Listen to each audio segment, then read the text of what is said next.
Twitch chat is a place where common sense and reasoning goes to die. At least for the most part. There is some unhinged chatters out there, and I swear to God, some of them aren't even like real people. They feel like figments of an imagination from your worst nightmare, or like lobotomy victims all spouting some nonsensical garbage that isn't even related to what's happening in the stream. But now I'd like to introduce you to the final boss of unhinged Twitch chatter. This guy. Danny sent me this today, and I haven't heard anyone talk about this, which is surprising, because this is one of those, like, weirder stories that I feel people would be talking about from Twitch.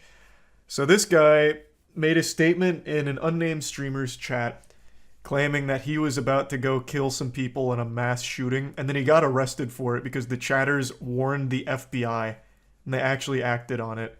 So he said that mass murder was coming soon in the Twitch chat, and then they actually showed up and arrested this man, and he's now about to face some serious repercussions for this. This is also, surprisingly, like the first time I feel the FBI's ever acted on something like this. I can't remember which mass shooter it was, but one of the mass shooters had made a statement similar to this in a YouTube stream, and the FBI was tipped off about it.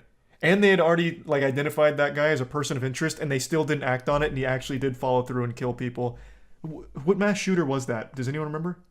Was it Nicholas Cruz? It might have been. But yeah, so I think this is a good thing.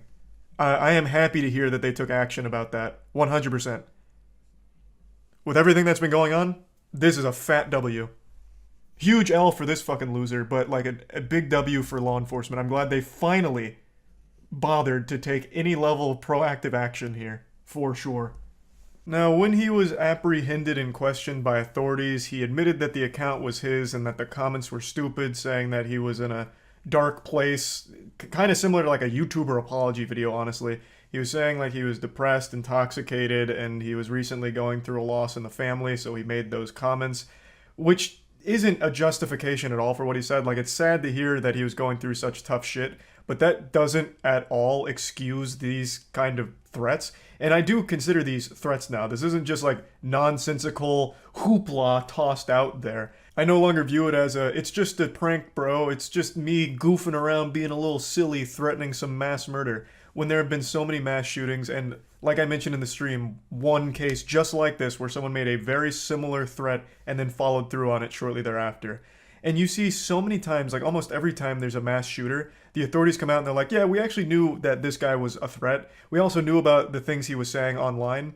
Like, we actually even had him in our custody for a little while. We gave him a fist bump and told him, like, you know, it's all good now. We looked into your eyes, into the windows of your soul, and we decided you probably won't do it. And then he did it, so we were kind of shocked and almost betrayed that he did it. But yeah, we knew, like, all of these details.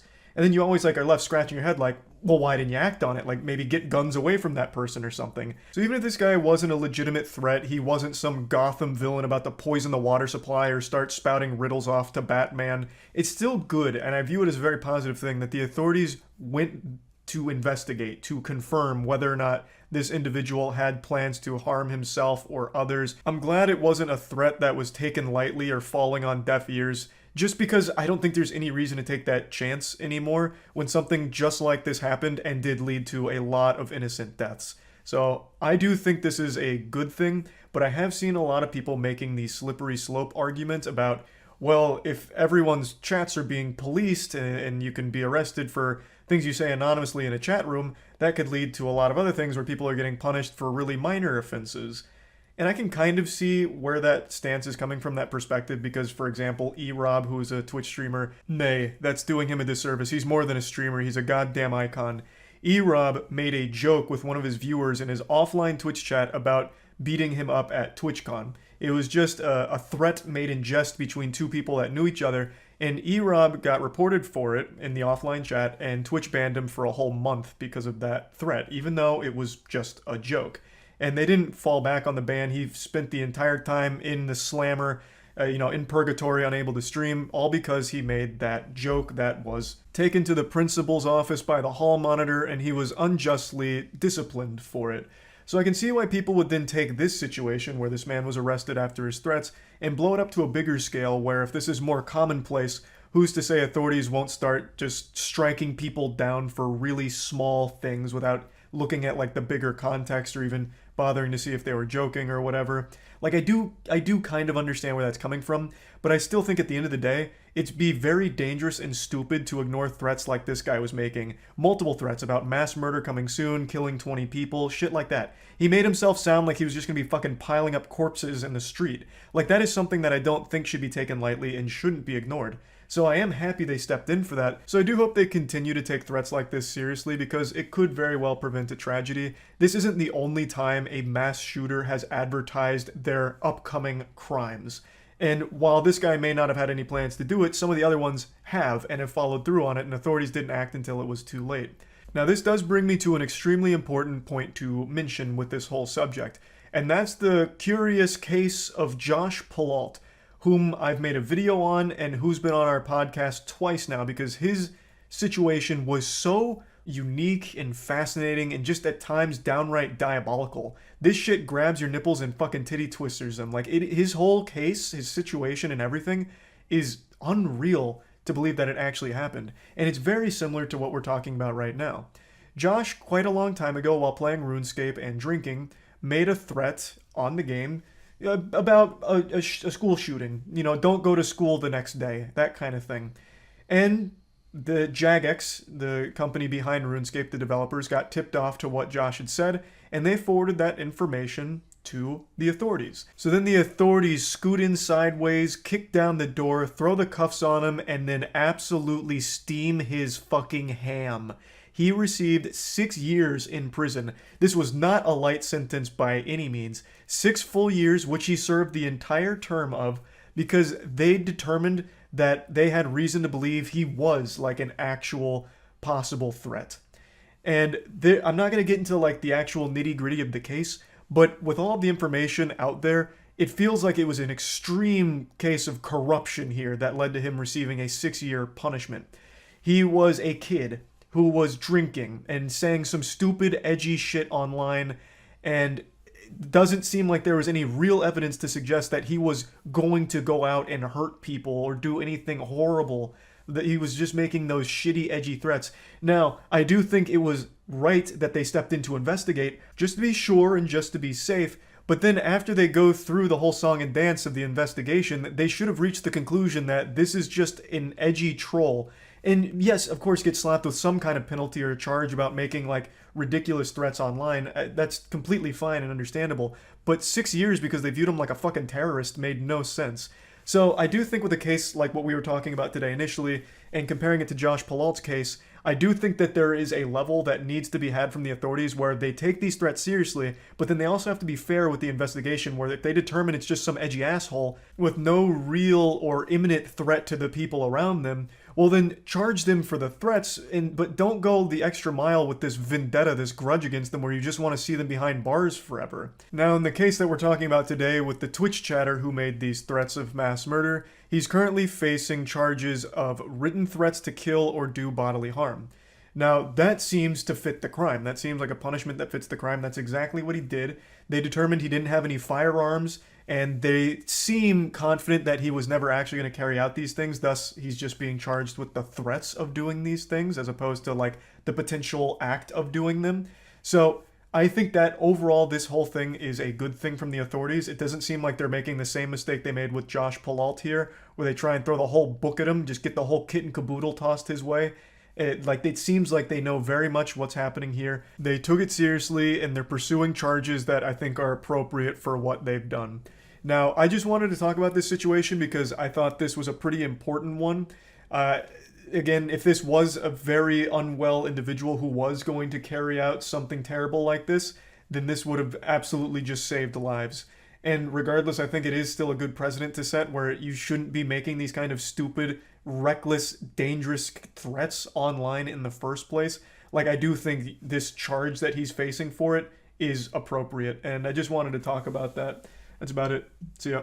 Right now, there's a Twitch streamer getting tomatoes thrown at him all across Twitter for a clip that's going viral of him having an embarrassing and horrible response to one of his community members answering a question that he asked them. In Spanish, and it's chef's kiss. All right. Curvy, where the fuck have you been? Oh my God. Well, tell you what, Miss Dirty Curvy, you know what we're not going to do? We're not going to talk about it in my chat.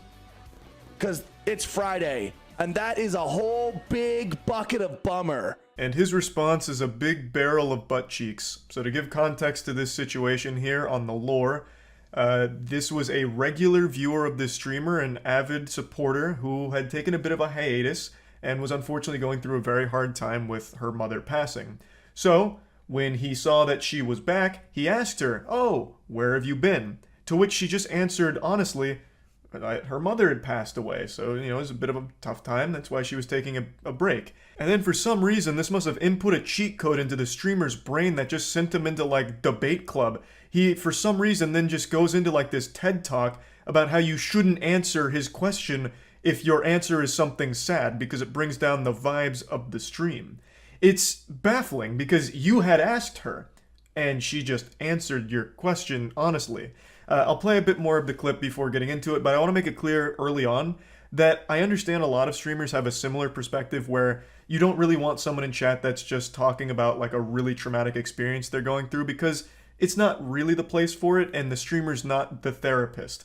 Like, I do get that perspective, but there's a difference between like just a random person treating Twitch chat like it's their psychiatrist and you asking someone a question and them answering honestly, especially when it's a member of the community that you already kind of know to a certain level. I don't understand why you're all of a sudden getting mad at them for answering that. And I'm sorry for your loss, but we're not doing that in my fucking chat. Thank you. Well, okay, Miss Dirty Curvy, you said, no, that's fine. You asked, so I told. No, I didn't ask you to tell me the biggest fucking bummer news in the world. I said, hey, what's up? How are you? You know what? Let me give you a little bit of a lesson, Miss Nerdy Kirby. When something really, really bad is going on in your life, and in a public forum, someone asks you, hey, what's up? How are you? There are two acceptable responses. Good, and you know what? I'll make it through. That's it. So you want to just talk to NPCs that only have two dialogue options. Okay? Then why bother trying to communicate with a human being? Like, okay, give them a script. Make sure your community has the acceptable answer script to my stupid questions. I don't actually care where you've been. Like, just tell me one of these two canned responses. Like, this is so fucking dumb. And I also love the audacity. Let me give you a lesson here on how to handle my questions going forward. It's just so laughable that he's acting like some kind of social savant here about how to handle public conversations and what you're allowed to say. You're a fucking Twitch streamer, man. All of us as streamers are not exactly the most socially gifted. Like, let's just face the facts here. So why are you trying to act like the authority on the matter here, as if you're some kind of social guru who's now giving a lecture to your community about what is and is not allowed in a public conversation? It's fucking goofy. It's very silly. How are you? Good? Or, you know what? I'll make it through. Awesome. Love to hear it. See, there you go. Or Prom's response. Yeah, I said, Prom, how are you doing? She says, I'm alive. You know what's just as easy as those two responses is you being able to respond with some level of empathy like, oh man, that's terrible, I'm sorry to hear that. Or, damn, that's awful news, stay strong. Or, man, shit, that's terrible. Hopefully today's stream can lift your spirits a bit. Like, you also have equally easy responses to, like, instead of dwell on the negative here and for some reason try and shame her for answering your question honestly, you could have just as easily had a very simple and empathetic response to it and moved on from it. But instead, now you're putting all of it on her and blaming her for bringing down the entire atmosphere, as if she somehow forced you to enter your goofo mode here, your insano style tantrum that you're throwing. Like, it is your fault. You could have either not asked the question if you didn't want, like, real answers, or you could have had some level of empathy and just given, like, a general, decent response like, damn, awful news, sorry to hear that, stay strong. And then just go about, like, a good vibe stream. Like, it's super easy. Oh, I asked you where you were. Look, Mr. Curvy, I'm just subtly trying to tell you that unloading really heavy news in people's chats on Twitch is not like good etiquette. It's not the place to do it. That's all I'm trying to tell you. Heavy news like that, when someone asks, hey, where have you been? You don't need to tell them, well, my dog died, my husband left me for a younger woman, my house burnt down. and my car got stolen, so I've been a little bit busy. That's why I haven't been around. Because it's like, oh God, like, ugh. Oh God, your bad news is making my easy job just a little stressful, because now I've heard your fucking bad news, like, ugh. Like, can you have some level of shame? Can you stop having bad things happen to you and then share it with me when I ask? Like, fuck. God, where do you get off? What a stupid perspective, bro. What are you talking about? That's not even what they did. You asked them a question and they gave a simple response to it. Now, for a little further context, she, in her first response, accidentally led with like a laughing emotion. So she led with like LMAO because she was responding to like a joke he had told, and then answered his question about her mom passing away. She got a little concerned that it was going to be misconstrued like she was joking about that. So then she clarified again that no, like it's just been a rough time. It's just been horrible. So she said it like twice or 3 times in total, but it was never to dwell on it or try and treat him like a therapist or treat chat like it was a self-help subreddit or something. She just answered his question, but didn't like her first answer because she thought it might get misconstrued. So then just said like, no, it's just been bad, and that's where it was. She didn't try and like keep pressing it further or anything. For some reason, he did. He took it and ran with it and made it an overwhelmingly negative thing, and then shamed her publicly in front of the entire community for it, which is so fucking weird and terrible thing to do. Now, like I said in the very beginning, I do understand the perspective of not wanting your community to treat it like it's like a therapy session where they're dropping really heavy things going on in their personal lives into the Twitch chat or asking you to solve the problems for them. I do agree that that is just not the time nor the place, and that's not going to help the person either. That's not going to help them or anyone else around you that needs like professional help and someone to actually be there and qualified to give real helpful advice to that person that's struggling. And Twitch chat is the last place you'd want to go for anything real.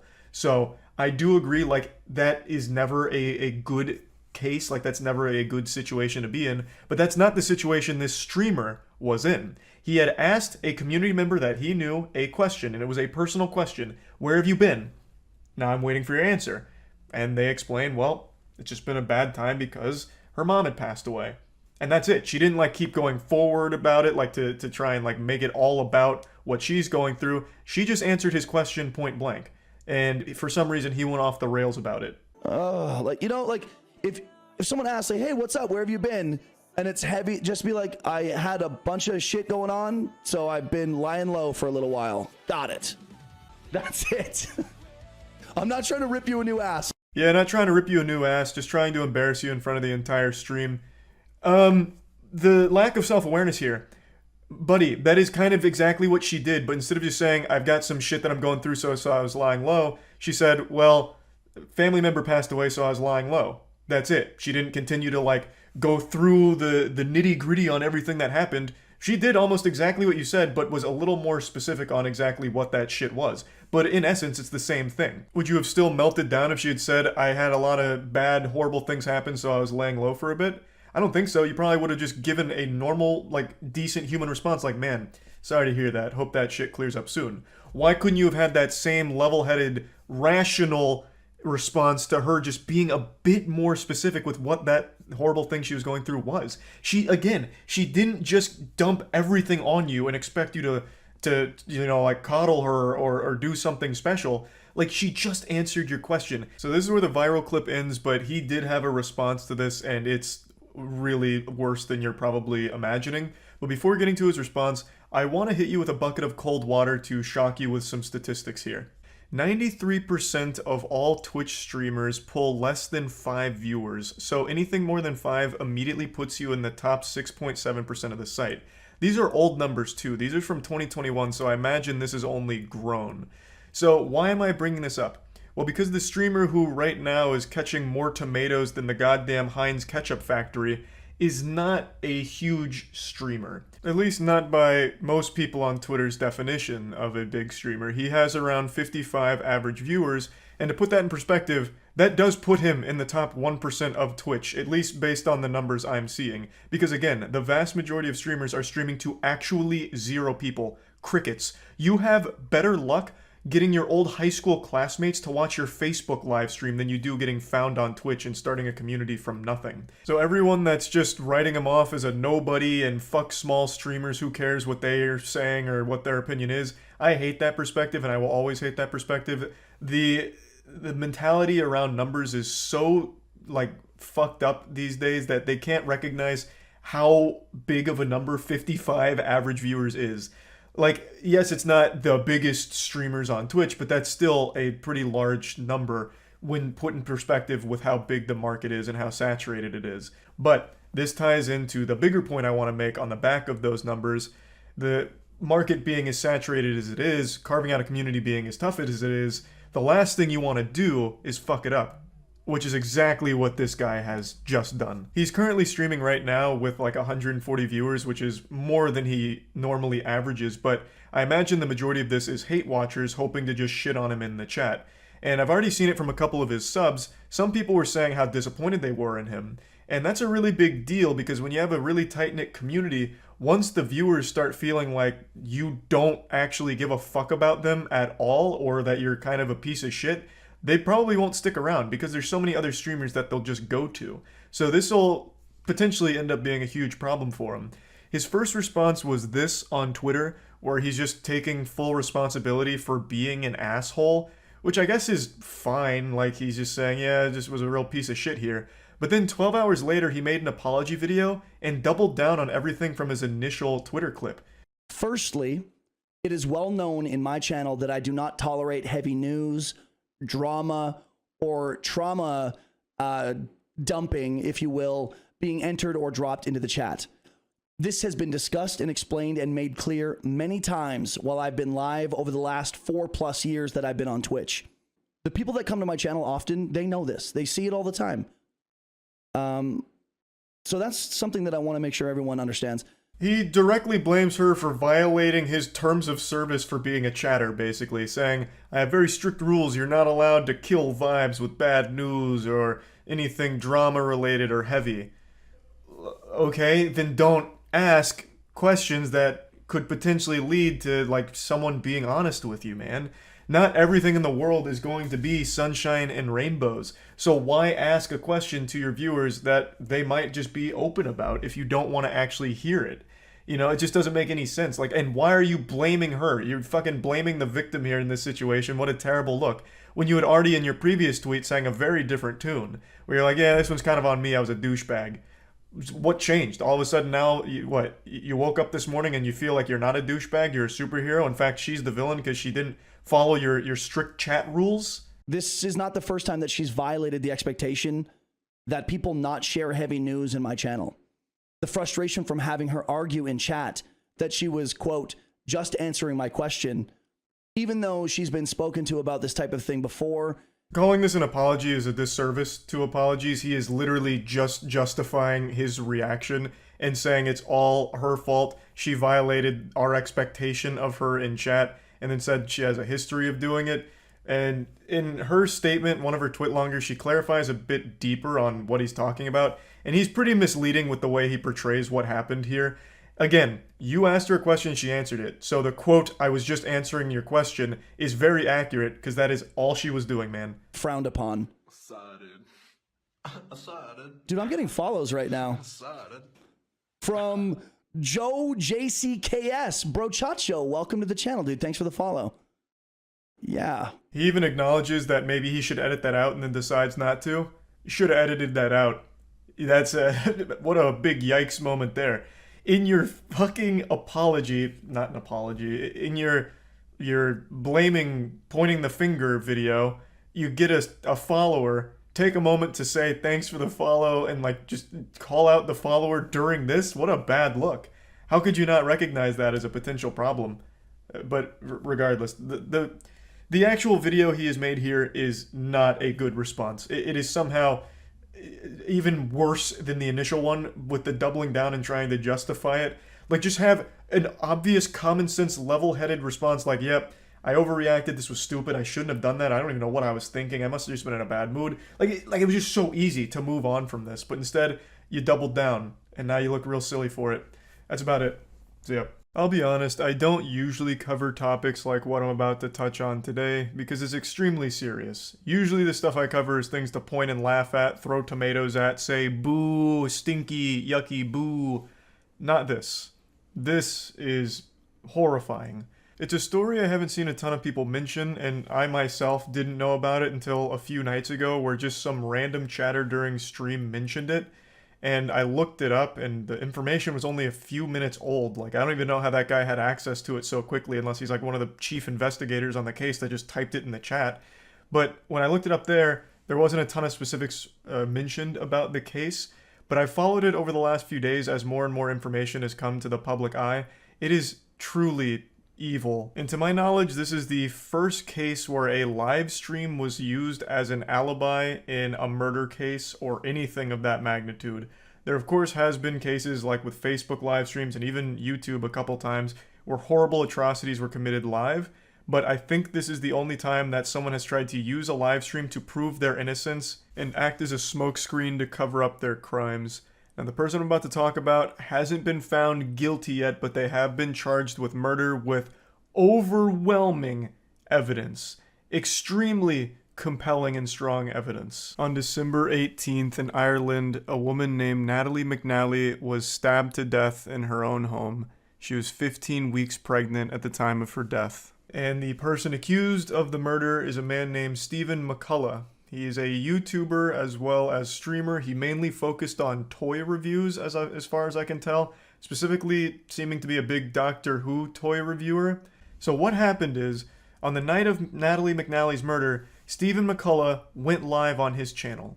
And this live stream is still up right now. It's a 6-hour live stream.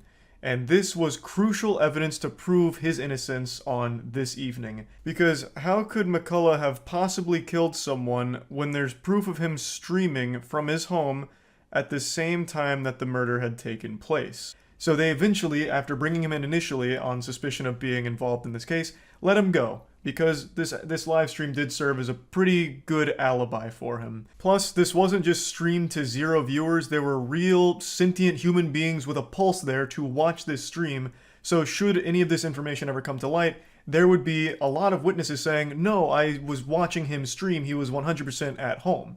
So that was his whole plan. And while this worked for a brief period of time getting him out of suspicion, it was an ephemeral victory because after the investigators combed through about 4,000 hours worth of CCTV footage, they kind of pinned his whole location. They got his whole itinerary here.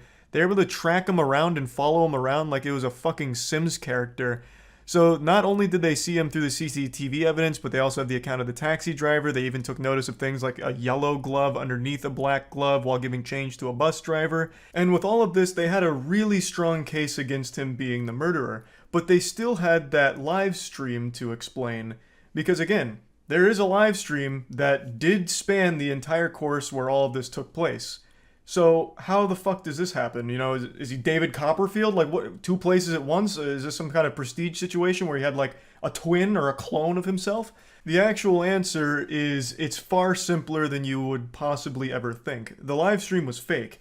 Yes, the stream went live on his channel during this whole period of time, but it wasn't actually a live stream. It was a pre-recorded video that Stephen McCullough had recorded days prior in order to look like a live stream, to mimic a live stream, so that way it could be used as an alibi for him. And when you watch the live stream, which again is still up on his channel, there are so many alarming red flag moments throughout it, even from the get-go. So he mentions at the very beginning of this live stream that he's not going to be able to read chat for a variety of technical reasons. One of them being it would crash his computer, it'd freeze the computer, it'd ruin the whole stream because of all of these deep tech problems that he couldn't solve. Everything's gone cattywampus, so he won't be able to read your chat. More like, Doctor, who's talking? Because I can't see you, I'm not reading chat. He just keeps reiterating over and over and over again that there's going to be no chat interaction. Because obviously, since this is a pre-recorded thing, there is no chat for him to read or interact with. Well, because this streaming software is kind of up the left, it means I can't check the live chat, which is a real shame. Can't look at the live chat for some bloody reason, because if I do, it makes the whole thing freeze and OBS just screws up. And he just kept like explaining why he can't read chat, and then he started talking about like, well, I guess I could read it on my phone, but you know, I get addicted to TikTok when I'm on my phone, and that's a mess, so I've put my phone in timeout in another room, so I won't be reading chats there either, and that'd probably ruin my internet too anyway, so no chat tonight. You guys can talk amongst yourself. I don't even like live streamers who read chat, so no chat for me tonight. There's plenty of streamers who don't interact with chat, but to go this long and this in-depth on things that make absolutely no fucking sense whatsoever to explain why you're not going to be reading chat or reacting to donations is definitely a little odd. And there's plenty of other really alarming moments about this stream, especially looking back on it in hindsight. He keeps reiterating that he's live, you know, this is live, and he's staying inside all night. He talks about like drinking and driving, and he'd never drink and drive, which is why he's staying inside, drinking on stream live for his viewers to enjoy. He's playing GTA Vice City throughout the stream, and he's making comments about like how the police force is no longer like equipped to handle cases, and there's a rise in crime. It's in the real world he's talking about. It's all very fucking alarming stuff, but by far the scariest thing he says has to be this. Yeah, that's physics. That's what would happen in the real world.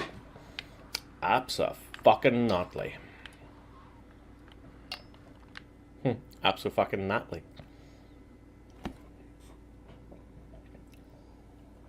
Completely out of nowhere, unprompted, he mentions someone named Natalie in a pretty menacing way.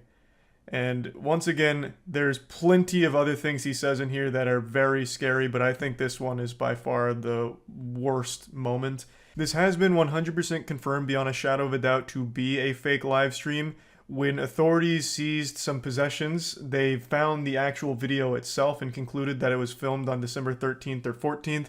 And also, McCullough himself has confirmed that the live stream was not actually live, it was pre-recorded, but insists that he was actually just drinking by himself alone that night. He completely denies the murder and insists that someone else may have been dropped off in a taxi near his home. This is referring to the CCTV evidence that they've gathered, pinpointing all of his locations throughout the evening. There's also other awful shit here as well. McCullough stayed pretty close to Natalie McNally's parents, and in one case even left his phone over at their house in order to like bug them and secretly spy on them to record their conversations to see if he was a suspect.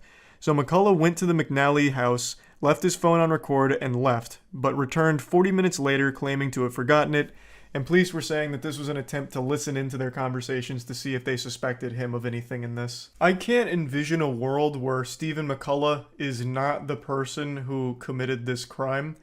There is just an overwhelming amount of evidence against him. And he still doesn't have a real explanation for what the possible motive to faking the live stream would even be. Nothing that makes sense, at least. And then randomly dropping Natalie's name during it. I just cannot imagine that this man is innocent, but he hasn't been found fully guilty of being the murderer yet. But yeah, overall, a horrifying situation. I'm wishing the absolute best for the McNally family, and I'm hoping justice is served here. That's about it. So yeah. This afternoon I was having a pretty good day, so I decided to ruin it by going on Twitter. It's part of my daily routine to check in on Twitter just to make myself mad, as every sane person does, no doubt. And today was nothing special, just endless piles of trash. But while dumpster diving, I found something pretty interesting and alarming. It's a series of posts from a popular streamer named Amaranth. She's massive on Twitch, I'm sure she needs no introduction, I'm positive you all are familiar with her work. She basically invented hot tubs. And on her personal account, she made a series of tweets talking about her stalker. And this shit is fucking scary. It reads like something right out of a Stephen King novel. So I wanted to go over the tweets with all of you, as well as talk about the bigger problem of stalkers on Twitch. Because it's not exclusive to just Amaranth. I think Amaranth has had the most stalkers. She's had like 1,000 stalkers at this point, I think. She's had like an entire fucking football squad worth of stalkers, and that includes third string and bench players. She could fill up an entire Comic-Con convention center with just her stalkers. It's absolutely terrible, and again, it's not just Amaranth. Tons of streamers have talked about their personal experiences with the problem, and one that's always stuck out to me is a really frightening one. I won't name the streamer's name, but there's a streamer on Twitch who has had a problem with a member of her community for almost 4 years now, I believe. And this guy has flown down to her city uninvited, unannounced, to try and track her down and find her. And while doing that, even broke into another streamer's house while they were streaming, went on their stream and tried to use them to reach out to that streamer on their behalf to track her down for them. Absolute fucking lunacy. And they have also, the stalker has also written a manifesto that's over 400 pages long and still being updated to this day. an actual fucking Harry Potter's book worth of delusion and all about like dating the streamer and all kinds of wild shit in there. It's just straight up horrifying and downright sad. So now let's go through Amrant's tweets today.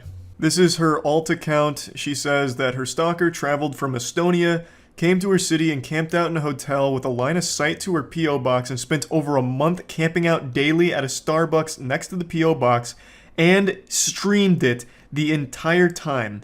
Typically to 0 viewers, but growing as he gained notoriety, and every time his account would be taken down, he would just make a new one. This is already so much to digest right here. 44 days and 33 minutes, according to Amaranth, and I'm guessing that's based on how long the stream was up for, based on VODs and all of that, so it was probably realistically a bit more than that, because I'm sure he was there longer off camera. So that is fucking terrifying. Not only was she being stalked, but he was doing it publicly to an audience. Mind-blowing. Camping out at a nearby Starbucks so that way he could be constantly monitoring the P.O. box, hoping to catch her. Like Elmer Fudd trying to set a trap for Bugs Bunny. But that's just the beginning. She said that he'd change his name by just adding more numbers to it, and by his own admission went full scorched earth and sold everything. He sold his house, his car, all his possessions, his cat, and by his own admission again, in publicly posted vlogs, a manifesto. The only thing he brought with him was phone, clothes on his back, and a saxophone, as well as the saxophone case. And he would play the saxophone in some live streams and in public places, and it allowed him to carry around a giant instrument case, which Amaranth said made her nervous because you can put weapons in an instrument case, and I honestly think it's a pretty reasonable fear to have because it makes no sense that he sold everything else except for a fucking saxophone and its case, unless he was planning on becoming like a traveling saxophone performer, like just going around and playing Careless Whisper forever. It makes no sense why he sold everything except that saxophone in its case. Which I agree is very weird, but I think the most concerning thing here is the fact that he sold all of his shit before moving from Europe to be near Amaranth and try and track her down. The fact that he sold everything prior to doing all of this is that kind of behavior that people do right before doing something drastic, like something life ruining and changing. The fact that he'll just cut all ties to everything he's ever owned like that, the whole nothing left to lose mentality, is absolutely fucking terrifying. She goes on saying that she would make it very clear that she didn't want to meet him, didn't want to be anywhere near him, but he would respond by just saying, "Liar, liar, fiance," and would make dancing videos reminiscent of Buffalo Bill dancing scene and send them to her. And then she posts a picture of it. This whole situation is deeply disturbing, and the fact that he would send videos to her privately is just super fucked up as well. Literally just rubbing it in her face that he is stalking her, and there's nothing she can do about it because the law enforcement wasn't acting very efficiently here, clearly. And then the picture she posts is also super eerie. It looks like something straight out of the SCP wiki. Like, it looks like a goddamn cryptid captured on photograph. It's just an awful, awful situation. She also briefly mentioned that he adopted a feral cat, which wasn't really seen again on the streams, and then says that on Monday the 13th he streamed himself dressed up and carrying his musical instrument case and changed into formal attire and made the last mile journey to her house and cased the vicinity for 30 minutes, to which the cops declined to act. He streamed himself outside, mumbling about how he knew it was wrong, but he has to. And then he tried breaking in and tried to gain entry, to which Amaranth again called 911, says dispatch was rude, cutting her off, put her on hold, and it took 33 minutes for the 911 responders to finally get there.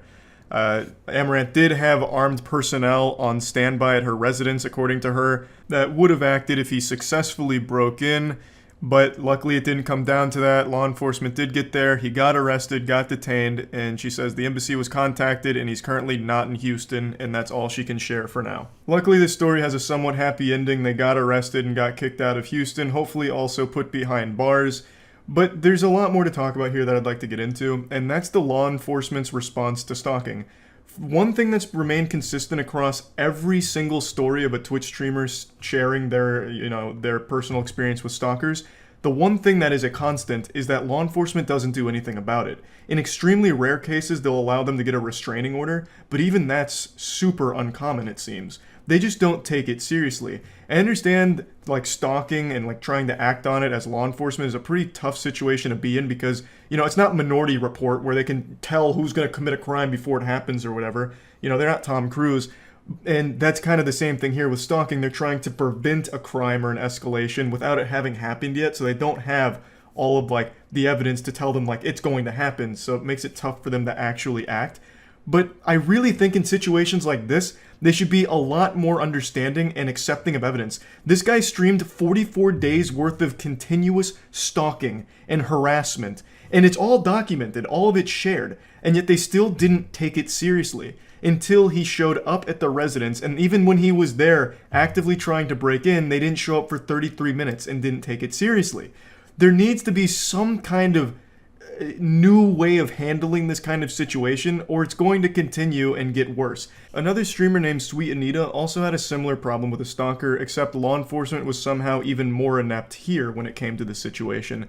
This stalker would publicly threaten her, send her threatening messages about how he's gonna kill her, gut her, use a knife and slit her open, and just like crazy, unhinged shit. And in real life, would actually sit outside of her house and follow her around and even tried to assault her.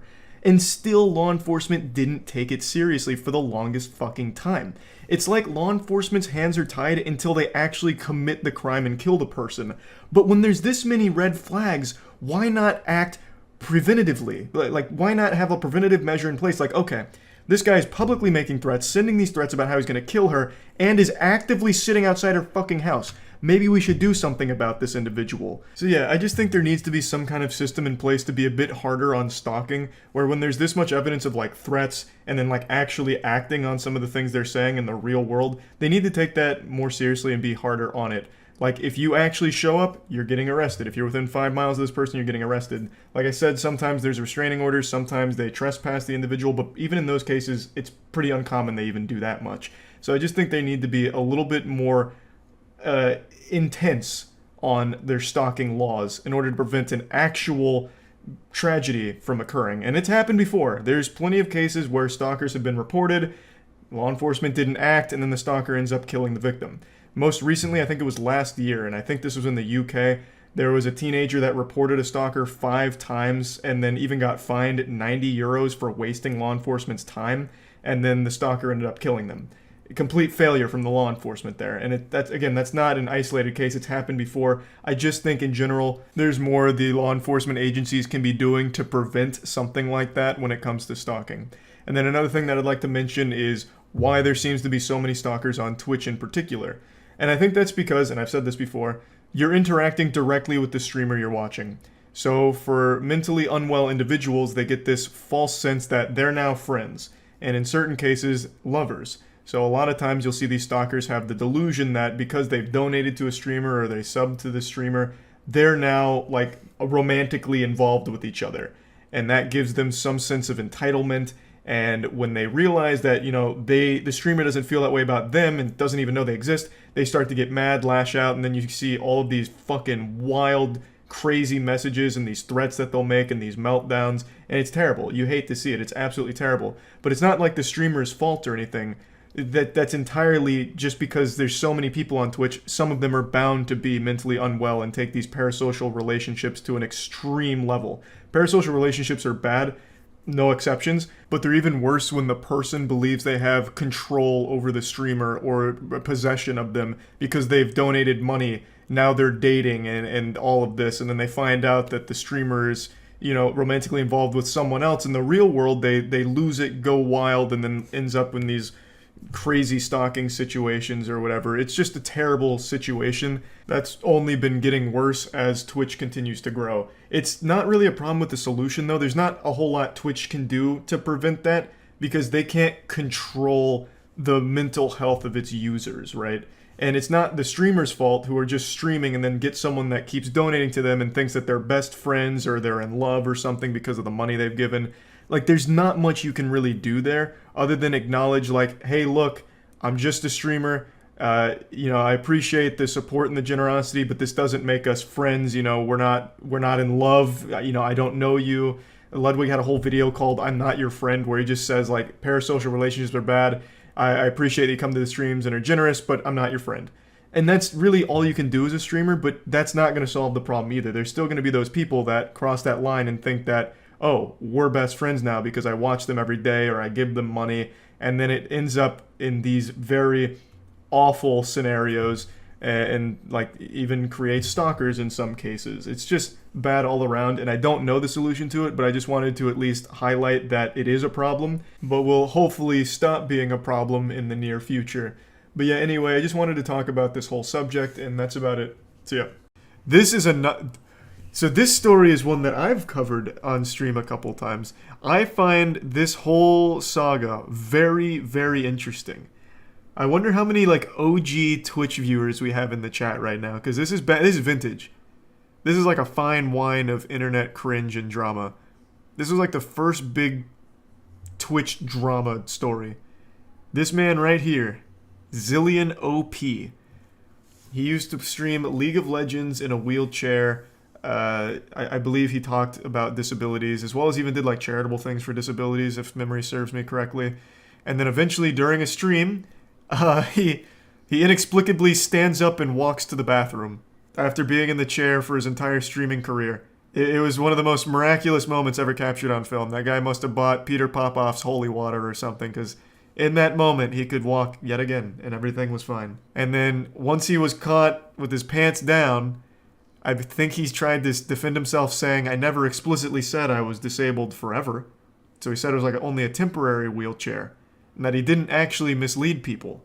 I'm a little foggy on the details, but the story is a wild one. So I'm glad Sunny V2 is covering it. Incident, he'd go on to create a Twitch account before He was gaining very a reputation popular for his personality, gaming skills, and finally, his physical disability as a wheelchair streamer. For some reason, Zillion wasn't actually disabled. That would be until January 2013, approximately 6 months after beginning his Oh, I thought it was a lot journey, longer. when Zillion OP's promotional Facebook page would be hacked, creating initial suspicions that his apparent disability was nothing more than one giant what? hoax. I just met you, and this is crazy, but here's a chip-in button for a charity. Let me steal your money, maybe. We're not like you, sir. We wouldn't mess with your What PayPal. the fuck Unlike is you, this? We're above stealing money from those in need. Hey guys, I'm sick. Donate to me to pay my hospital bills. I'm giving away a keyboard that was given to me by another fool who doesn't care that I scam my viewers for money. Hi guys, who wants to Damn, raise this guy money for going some in. kids? For example, on the 10th of January 2013, just 10 days before his Facebook was hacked, he'd be banned on Diablo 3 as a result of beginning his stream whilst having a botting script active. Oh, the incident will be shared to Reddit and rough. received over 700 upvotes, with a post also explaining that Zillion lied to his audience about the ban, stating that it was for account sharing as opposed to the reality for botting. Although, Man, that is some classic Reddit. I have a disappoint.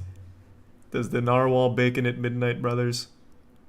I didn't know he had like a history of scamming. I actually thought it was just that one event. I thought he had a really positive reputation up until he fucking stood up like the Undertaker getting up from a bad fall.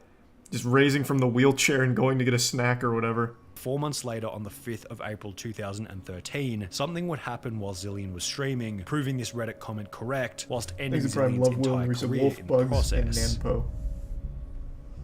Watch, check it out. Get on your mount and follow me. Maybe I don't want to follow you. God, this clip is classic.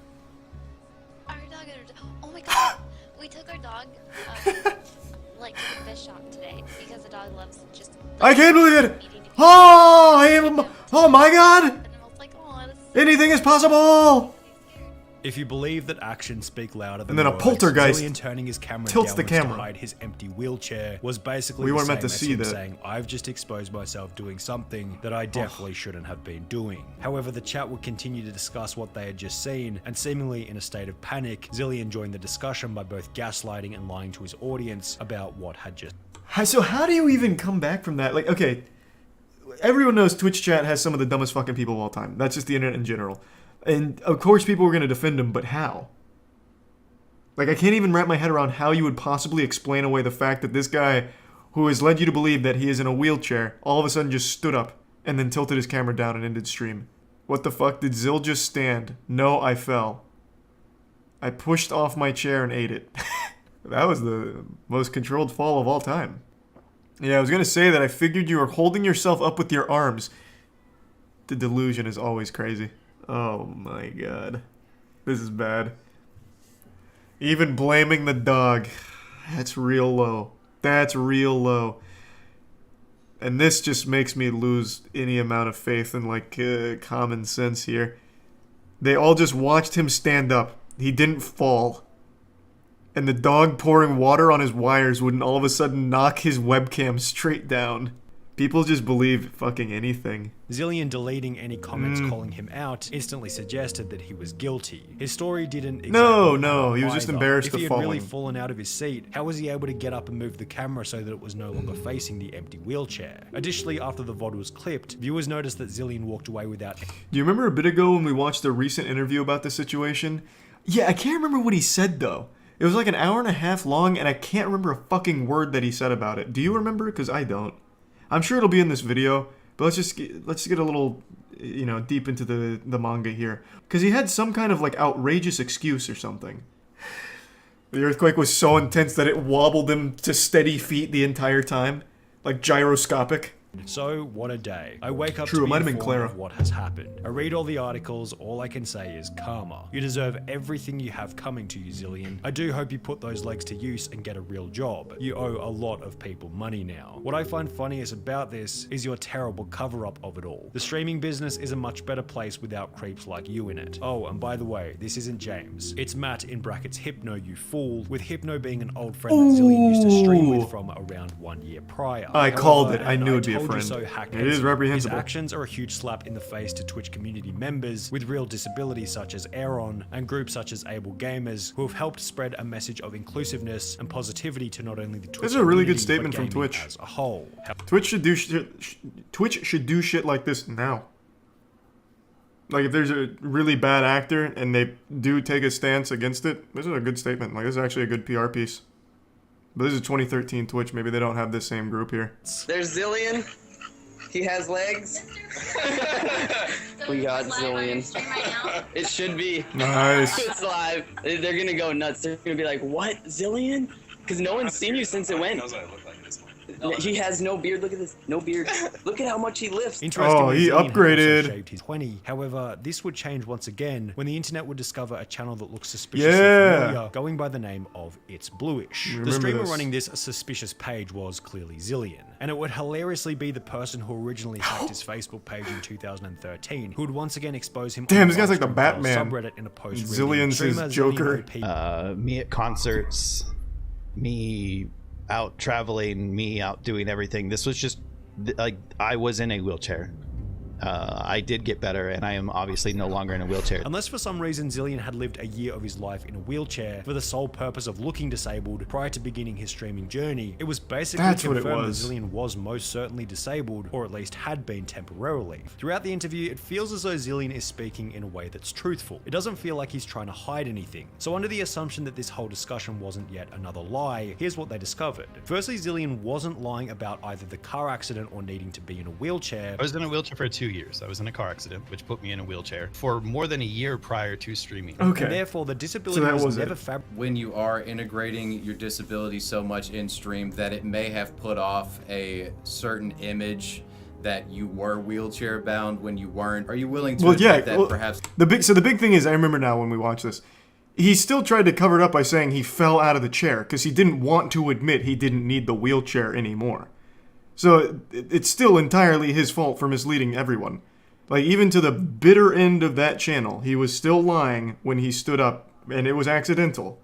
He didn't want people to know. If that didn't happen, he may very well have done that for forever. Years down the line, until he fucked up.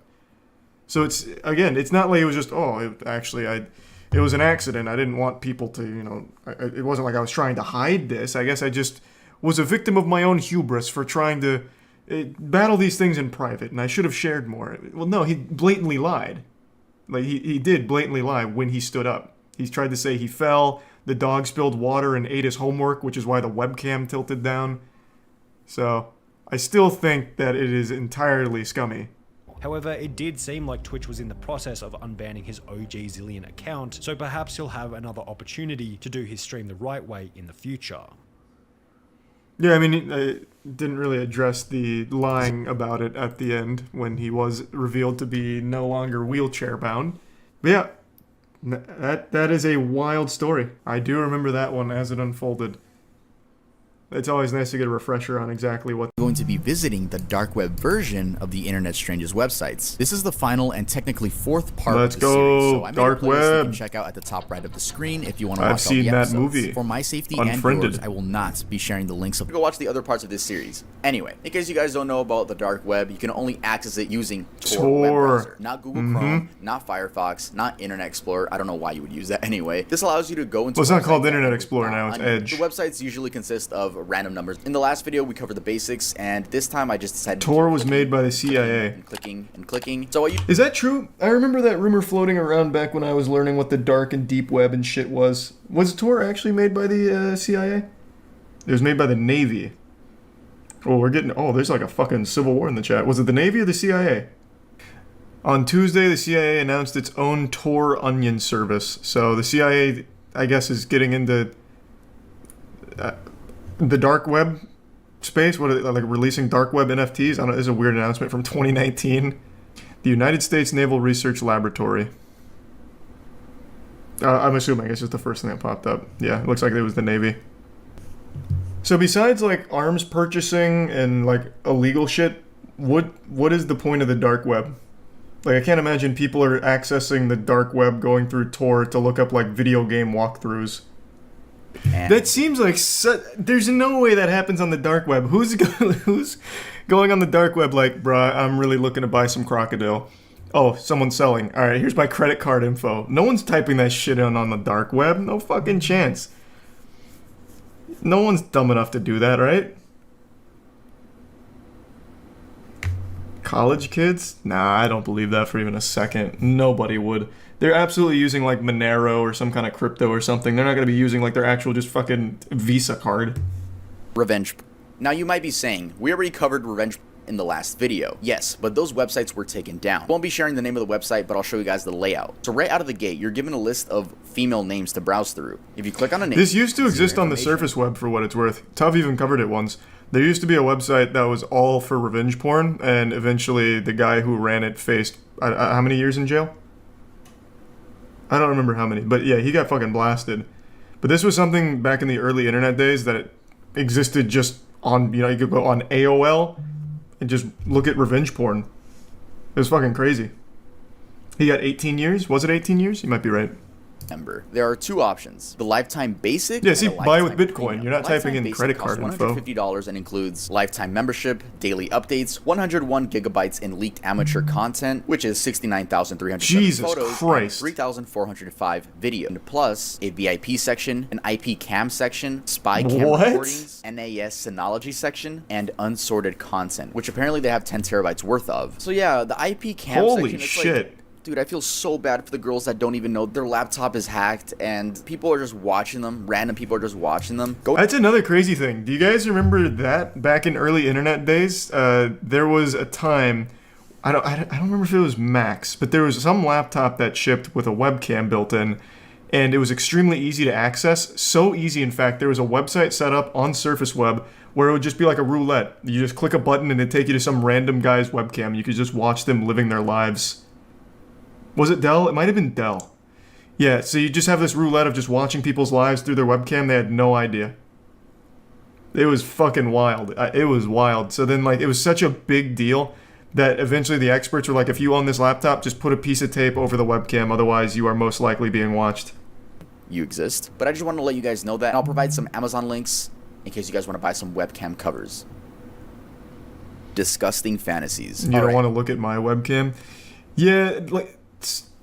It's just one of those fucking creepy things, man. I don't think looking through those webcams ever really, like, nothing, like, crazy ever happens. But it's still just fucking scary to think about. If you are not of legal age, or if this type of material is not legal in your jurisdiction, do not enter. This site contains absolutely no videos, photos, 3D rendered art, or other illustrations of or adults. If you're looking for any of that, you're in the wrong place. It's basically saying, we have a bunch of these, like... Shit's like a Tumblr blog. The fuck? Not only that, but they have 2 Philic prevention campaign advertisements to deter the users from doing anything in real life. They're obviously only doing this so it seems like, hey, we're actually the good guys. We're preventing this stuff from happening in real life, when in reality they're just providing the acceptance, normalization, and culture of files. That is something that is... I've seen this on Twitter. There's a verified account, couple 100,000 followers from what I recall, They have this belief that if we could just use AI to generate fake children for porn, it would solve pedophiles. There is a group of people that genuinely believe that providing like more child porn but without real people, that it would somehow get rid of like pedophiles. It is the most ass backwards idea ever. It's fucking disgusting. They've made this post like, this is where I think deepfakes need to go. We need to create deepfakes of children in pornographic settings, so that way people would no longer be incentivized to use real children in child porn. It blew my fucking mind, and there were people supporting that. Like, all that does is provide more child porn for pedophiles and make the market even bigger for people to fucking film that shit in the real world. It's crazy. It's crazy.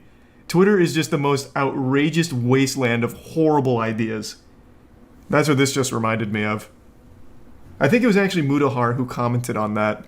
I don't remember what the account was that was talking about it. I know they deleted it shortly thereafter. Minor, and it's still illegal to have on your device. Take Lolly, for example. Even though they're just drawings, you can be arrested and charged with a crime if you possess lolicon in any form. Other countries have also... Oh, wait, let me read that. I didn't know that. Is that real?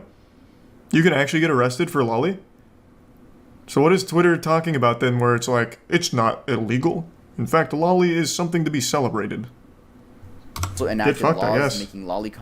We offer the best collection of real snuff and authentic R-word pictures and video clips. Jesus Thousands Christ. of photos, videos, comics, and books. Join us for your very special never forget experience. For a small one-time fee, you have unlimited access forever. We add always new forbidden content, completely safe and anonymous. Jesus. The document. The stuff on that document is absolutely fucking insane. The worst part is that they provide image proof. So, they provide image proof by using these web links. Everything that I'm about to say is real. They use Reddit? They provide some video proof too. I did check out some of them, and oh my god, I never want to go back. Like, deadass, I never want to fucking go back. I never want to see those images again. But it is real. I'm letting you guys know. This shit is real. Let's go over the document. I was actually kind of stupid and I downloaded the fucking text document. I don't know why I downloaded it. I downloaded something from the dark web. It's on my computer now. It's just a dot. It's like a J-Station video. I downloaded some shit from the dark web. Now all of a sudden I'm an 8-foot smurf. I accidentally drank the Amogus potion at 3 a.m. from the dark web. Jesus Christ, tough. Yeah. So the first thing they're claiming to sell are guns. We have sniper rifles, Mossberg 500, TOZ rifles, Kalashnikov rifles. I've never heard of that. But it says made in Russia, not China, from the other video. So let's just get into something shocking. This one, bro, this is what really got me. Video filmed according to your script with torture, R-word, snuff, etc. We need from you how many actors will be, race, gender, and your script/scenario.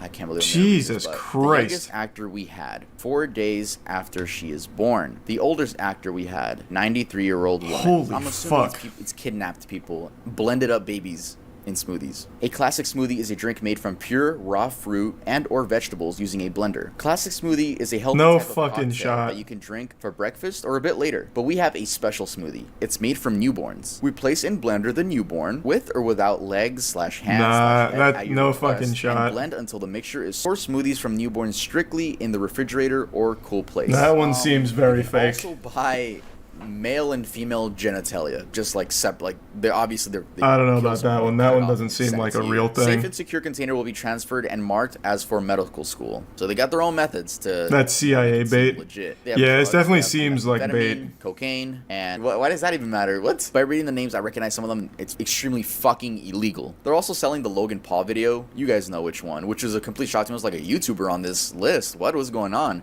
But you know what Logan Paul video I'm talking about. Can't you just find that on archive.org? 60 FPS. Why would you buy that on the dark web? Pretty sure it's on archive.org. Did check out their image proof and like it makes it tier 1 Ash. And you guys don't worry about my mental health. A lot of people comment like, I hope your mental health is good. It's good, bruh. I'm gonna go play GTA after this, right? But thank you guys so much for just there's the Logan Paul Forest video. It's a blessing. I'm pretty sure it's on archive.org. You guys, like, don't worry about me. Go on with your life. And I'll see you guys. Actually, leave a like on the video and subscribe if you're new. And I'll see you guys next time I upload. Nice. So besides like illegal shit, is there any reason to go on the dark web? I know Mudahar's made a few videos on like other things besides like the worst shit on there, but what else is there? Besides just a bunch of illegal shit. to get around taxes. Like there's like accountants on there. You could charge for like services to evade taxes or something. That's more just illegal shit though. I'm saying like besides all illegal shit, people just go there to hang out sometimes. Oh, well, if it was made by the Navy, then why the hell was it made and has a bunch of illegal stuff on it? Well, the reason it has a bunch of illegal stuff on it is because the anonymity. That's like the whole point of the dark and deep web. As for why it was made, that I don't really know. It's probably to get around like surveillance or something maybe. I'm just spitballing. He's a tier 1 poopy ranger. Let's see what crimes were caught on Twitch. Off the top of my head, can I think of any crimes? Turkey, the Turkish community on Twitch was recently just caught in a massive scandal of money laundering through Twitch bits and donations. That's probably on here. What else? CSGO Lotto? Would that be on here, you think? Twitch started off as just Prime TV. Raptor. A man strapped the camera to his head and would live stream everything that happened to him 24/7. Eventually, the site grew and welcomed people from all over the world to I live used to stream on The Justin company had TV. a name change, which we now know as Twitch, and in 2014 was bought out by Amazon for $970 million. The first thing I want to do is talk about the horrible Twitch staff. Now, it's very known that Twitch has some, let's say, biased staff. Every other month, it seems like a female streamer gets banned and then unbanned within the same week, whereas a male streamer can get banned for the same thing, if not something less harmful, and end up getting permanently banned. This has been proven time and time again, with the most recent case being about Narcissa Wright, a Twitch streamer that literally tweeted out, "I want to kill myself and shoot people at Twitch headquarters." That story is very sad, honestly. Who was banned, and then what do you know? Unbanned a few days later. I mean, if you ask me, that should have been a permanent ban, but no. We see in this tweet here that they're reducing her ban, and basically, you know, she got unbanned, is what I'm trying to say. Point is, Twitch, I see where your bans come, I see where they come from, but it's like, to me, it's just like, this situation, shoot people at the Twitch headquarters? Should be a permanent ban. Now why? Are the Twitch staff just full of simps? Yeah. And in all honesty, it does seem like Twitch has favorites. Sometimes the reasoning for people getting banned is so stupid, but then if a female does it, again, this is not every single Now, correct me if I'm wrong. Wasn't she rebanned after being... Or... Wasn't she rebanned after being unbanned and then banned again? I'm pretty sure they did correct that mistake. The whole Narcissa Wright story is extremely sad, though. That situation is horrible. I don't think many people know like the whole lore behind Narcissa Wright, but it's a honestly really sad story. Tell it? I can give the cliff notes. Back in the early days of Twitch, really Twitch was built on the back of speedrunning for a little while, like Siglimic, Cosmo Wright. Really the two of them were like pillars of streaming content on Twitch, and started to really get a lot of headlines, and then eventually ADGQ was rolling around, AGDQ started popping off. Cosmo Wright was a prolific speedrunner in Zelda games, Wind Waker, Ocarina of Time, all of that. And then over time, started to lose interest in speedrunning. I remember, I think it was 2016, Cosmo Wright entered into a Nintendo-sanctioned competition with a guy named John Numbers, where they were playing Mario Maker as a contest. And Cosmo Wright got blown out and didn't really return to streaming after that, if I recall correctly. And then after that, Cosmo Wright's mental health seemed a little spotty from what people were seeing. Eventually, Cosmo Wright transitions into Narcissa Wright, and from there, the streams that she would do were really focused on like really negative things, and it was very like a toxic environment. Eventually, Narcissa stopped streaming for a while, and what I understood is that she just outright stopped altogether. And then she posted that tweet about wanting to kill herself, and then the Twitch staff, which obviously turned a lot of heads as like, hey, what the fuck is this? So that's where the story's at. There's a lot more nuance to it, but that's kind of like the Cliff Notes breakdown. That whole story there, a lot of like sad and unfortunate things happened along the way. But since I was so big into watching Siglimic, Cosmo, that whole community of speedrunners, it's something I actively followed for a really long time. Stephen Heyman. On August 31st, 2018, Stephen I don't Heyman and recognize John him. DiPietro, I hope I said that right, were on their way to Dragon Con, a convention made for gamers, comic Is that a real enthusiasts, thing? science fiction fans, and more. Sounds like a Steven joke, was like streaming the Dragon whole D's thing. nuts. This is called IRL streaming. In Atlanta, Georgia, a man is seen approaching John and pins him to the ground. We can't see much, but we do get a full view of what the man looks like. JP, just let go. JP, just let go. What the fuck is happening? JP, just let go of it. JP, just let go of it. Wow.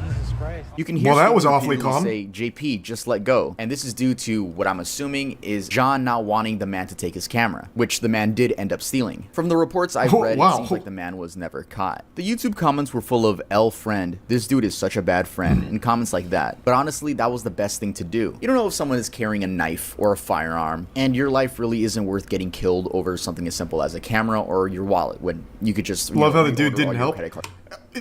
Bro, you're not gonna just give up the camera. Everyone shits on Dale Brown for giving like survival advice for how to like survive in an intense situation and disarm the attacker, and you guys give him shit.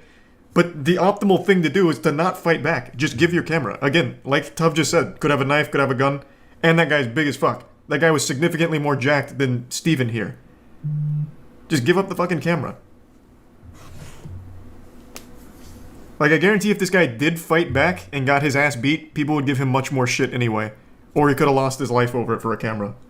The police officer explains the call and asks Mr. Big for his name. Mr. Big explains that he doesn't need to give him any sort of information. Oh boy, you went and full Reddit. it's honestly a pretty long and petty back and forth from both of them. Up until the cop places Mr. Big under arrest. I would say wrongfully place him under arrest. I mean, he did have his right to not say anything. Cops can always arrest you based on suspicion. You know, it didn't seem in the clip like there was any suspicion of anything other than just the way Mr. Big was acting. Anyway, so Mr. Big gets arrested, right? They leave and they close the door. So a few minutes after the arrest, the door opens and reveals a neighbor, presumably the one that made the complaint, walking in and stealing a pair of shoes and a headset. He then returns and steals what seems to be his phone and a watch. I tuned into Mr. Big's Twitch page, and to my surprise, he still streams. Well, he took a break and is back and averages about 5 to 10 viewers. That's so I decided to ask fucked. him a couple questions. What a galaxy brain scheme, Make sure to though. show him some love and make sure to tell Fucking him I supervillain sent him. mastermind. I'm a YouTuber. Yeah, he was charged. Guy was nice. a career criminal, man. Had a lengthy criminal history. I think he did 3 years for that shit. I tried looking his name up in like a Washington police directory or something. I checked a lot of websites and I did not find a Jeremy Frost ad. It's not that I don't believe you, Mr. Big. It's just that I would have liked to pull up his mugshot. RickyBot. RickyBot was a 43-year-old I don't know this man one who either. streamed himself playing Pokemon Go. Oh, Y'all yes, I remember do. that? Yes, I do, Pokemon Go actually. is a mobile game which requires you to go I do know this outside one. in order to catch since the man stole 3 cell phones and the camera itself. RickyBot was taken to a local hospital with a laceration on the side of his head and a swollen right cheek. That same night, Ricky put out a series of tweets reading, "I got mugged playing Pokemon Go in Central Park. Still talking to police and will go to the hospital soon. My jaw is a mess. Thanks all. My Twitch account got suspended. Literally insult to injury." Yeah, that's another fucked up thing that Twitch used to do. I don't know if they still do. If a crime gets captured on stream, or like something like that, I guess, where you get your ass beat on stream, they just ban the account outright, which is weird. I remember there was that guy who was involved in a hit and run while streaming. At least I think it was a hit and run. Oh, no. There was a streamer who, while streaming IRL, accidentally captured like a shootout, I think it was. Like a guy shot at a car on his stream, and the guy got banned for it. It's really like a weird policy they have in that department when you capture something like that. That's technically against TOS, but you had no control over it, and it would also be good evidence. So I don't know why they'd like take it down. But yeah, that was something they did for all of those kind of cases. I remember that. I don't know if they still do though. Yeah. So if I'm streaming, right, I have a malicious friend for some reason in my house, right? He comes in, says a slur, runs out. I'm getting banned. Right? I hate it so much. And this poor man got pinned down to the ground and robbed. And Twitch is like, oh, nah, that's violent. Take it down. It's like, there's a lot of stuff about Twitch that rubs me the that wrong policy way. is terrible. In case you're wondering how bad. Ricky is doing now. How do they justify it? Because I know they even put out a statement about it. I'm kind of curious. Where can I find those guidelines? Again, I don't know if they still do it, though. But where can I find it? Because I'm curious what they did to defend it. They don't want people faking it for clout. I remember bits and pieces back with the guy who captured a shooter on stream. I think they said something like, we're doing it to keep the VOD private for everyone involved and sharing it with the police or something. Thanks for your subcatamon. I don't remember. If I could just remember what that case was, I'm sure I could find their tweet about it that clarified. Does anyone remember what it was? Because it was a pretty big one. That one got mainstream attention. A streamer had captured like a shootout on stream on Twitch. It was valuable information for the crime, and they banned the account, which then made it inaccessible. Was it North Hollywood shootout? Man, what the fuck? This was 1997 North Hollywood shootout. I remember that. This was not Twitch, you fucking asshole. That one though changed law enforcement drastically. So this is totally unrelated to anything we're watching here with the Twitch crimes. This shootout is fucking crazy. So 2 robbers were armed to the teeth, like full-blown juggernaut from Modern Warfare 2. And they robbed a store. And the police showed up and they just started blasting. Like the guys full auto, just letting it all hang loose. Oh, it was a bank. They robbed the bank. Yeah, that's what it was. Robbed the bank, just blasting. And the cops were shooting back, but their handguns weren't powerful enough to pierce their armor. So they couldn't actually stop them. They couldn't actually prevent them from leaving or doing anything. So they just kept walking away, taking bullets from the police while firing back. The police got so desperate for firepower, they started, I believe they raided a nearby gun store for like shotguns and other items, and as well as like just trying to find anything with a higher caliber. And it was such a long, drawn-out shootout that post-North Hollywood shootout, they started arming police officers much more heavily, like more firepower in their vehicles. It was crazy. The whole thing was captured on helicopter.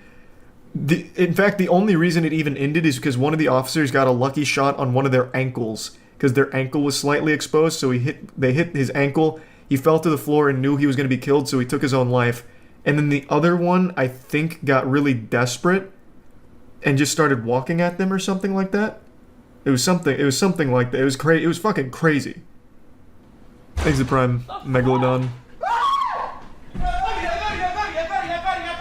The streamer reacts and is then met with a handgun being pointed at his face, and he screams. Alright, don't roast his scream, because I'm pretty sure if any of us were in that position, we would not know what to do. So I know you chuckled after that scream, and I did too.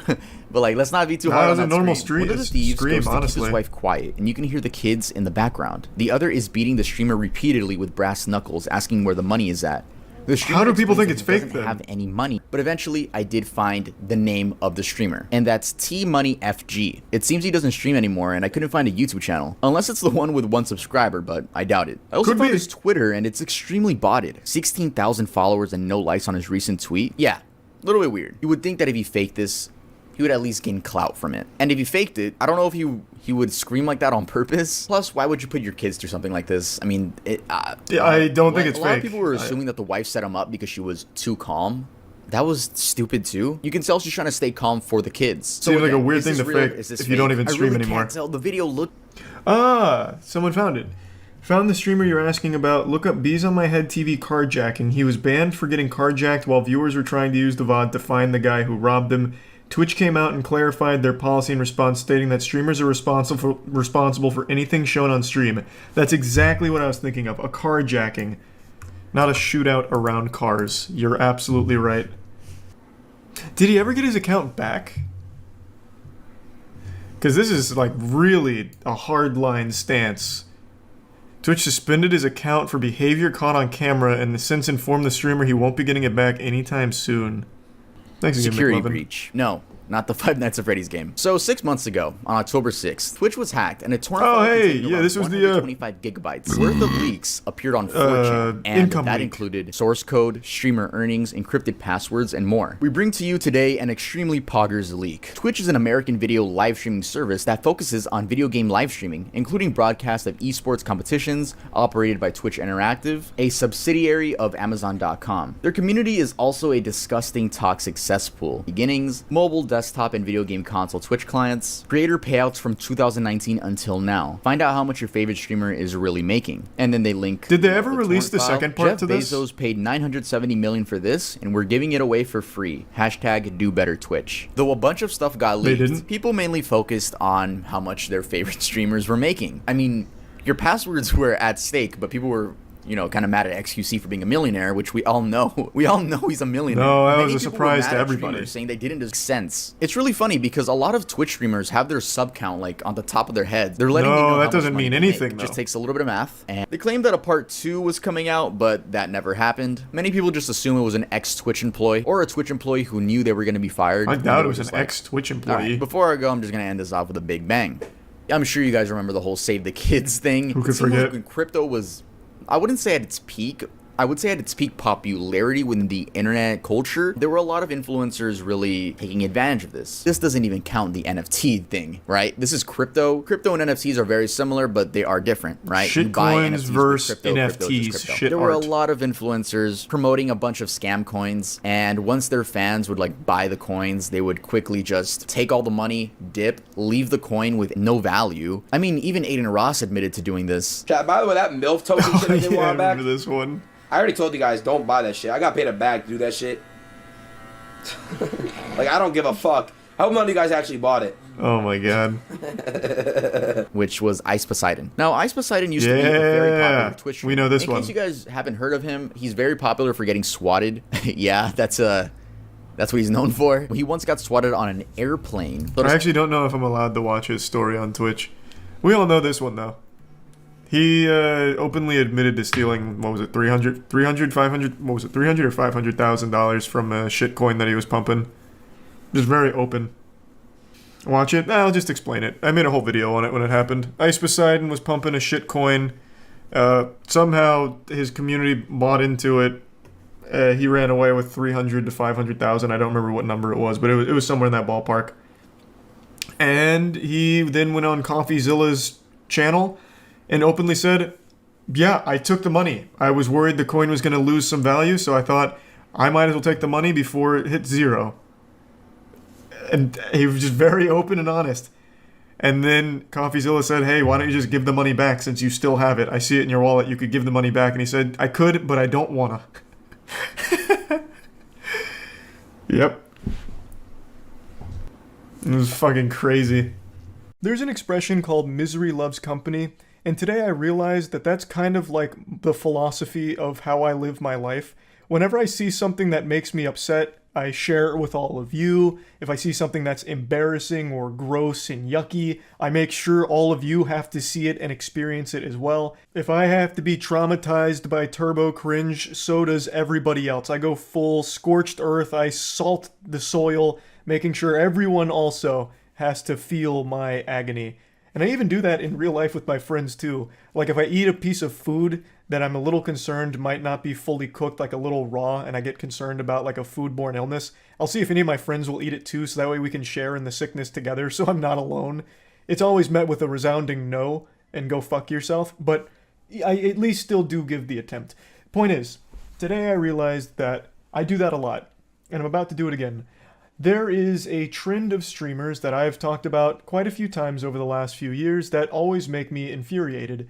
It is the distracted drivers streamers. I'm sure you've seen a lot of streams that take place in a car where a streamer is literally reading chat while driving. It is unbelievably dangerous, irresponsible, and just an absolute terrible thing to do. And I'm always surprised that there's not more huge accidents that occur as a result of it. It of course not only endangers their life, but the lives of all of the innocent people on the road around them, simply because the streamer can't fight the urge to look at chat to read Omega lol and look at ASCII art of some big tits. It's fucking stupid.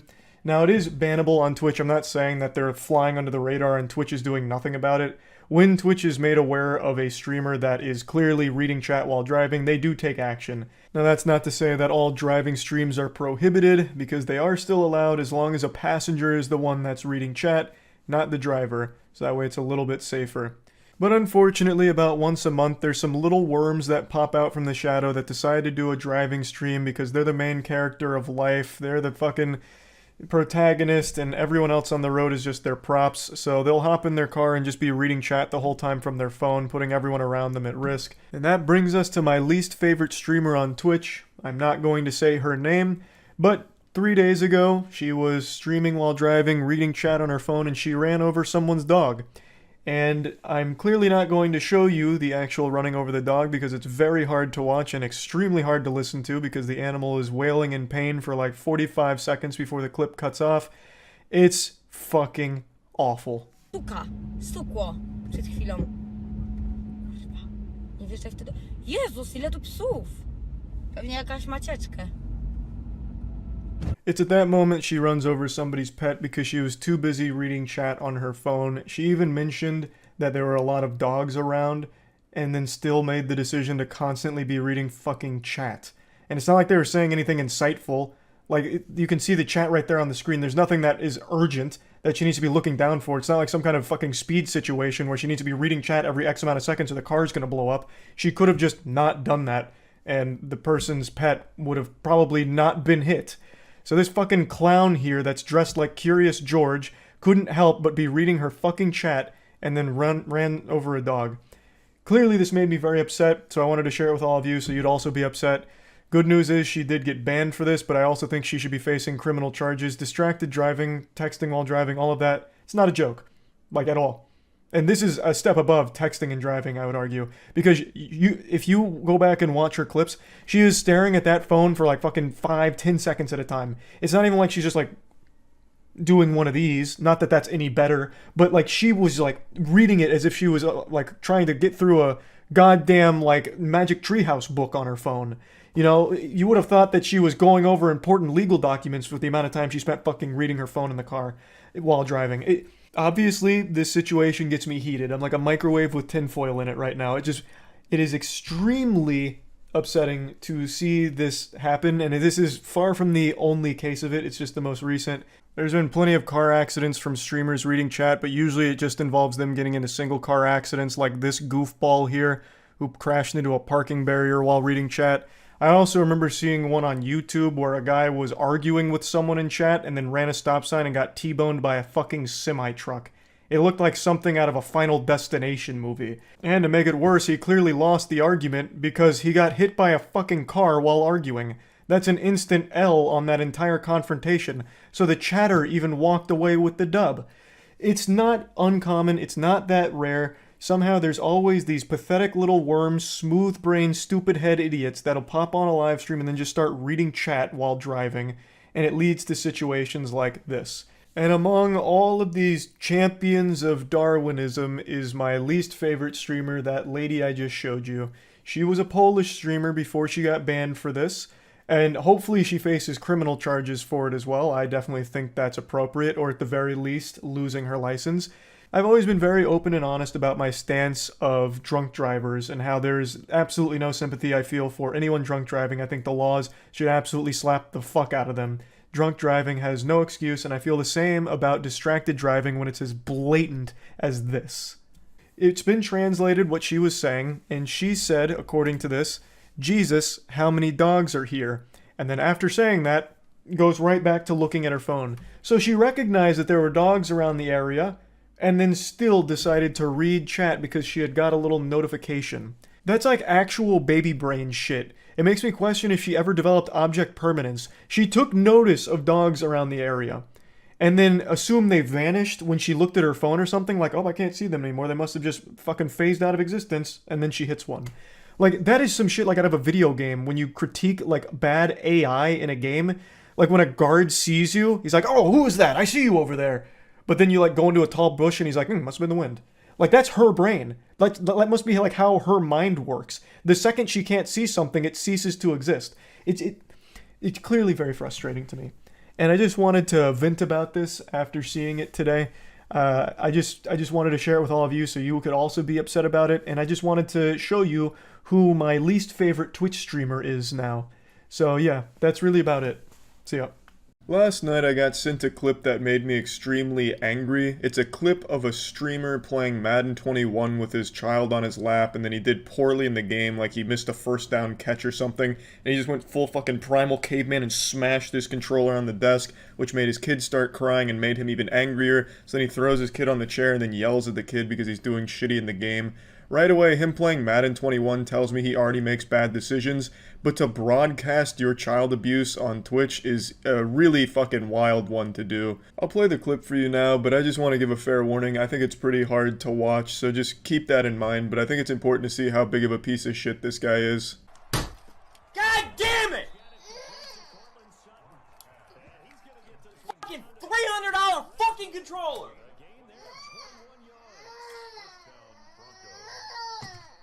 Yo, can I fucking press pause? Just sit right here. Stop. I gotta go, yo. I'm about to fucking lose it, yo.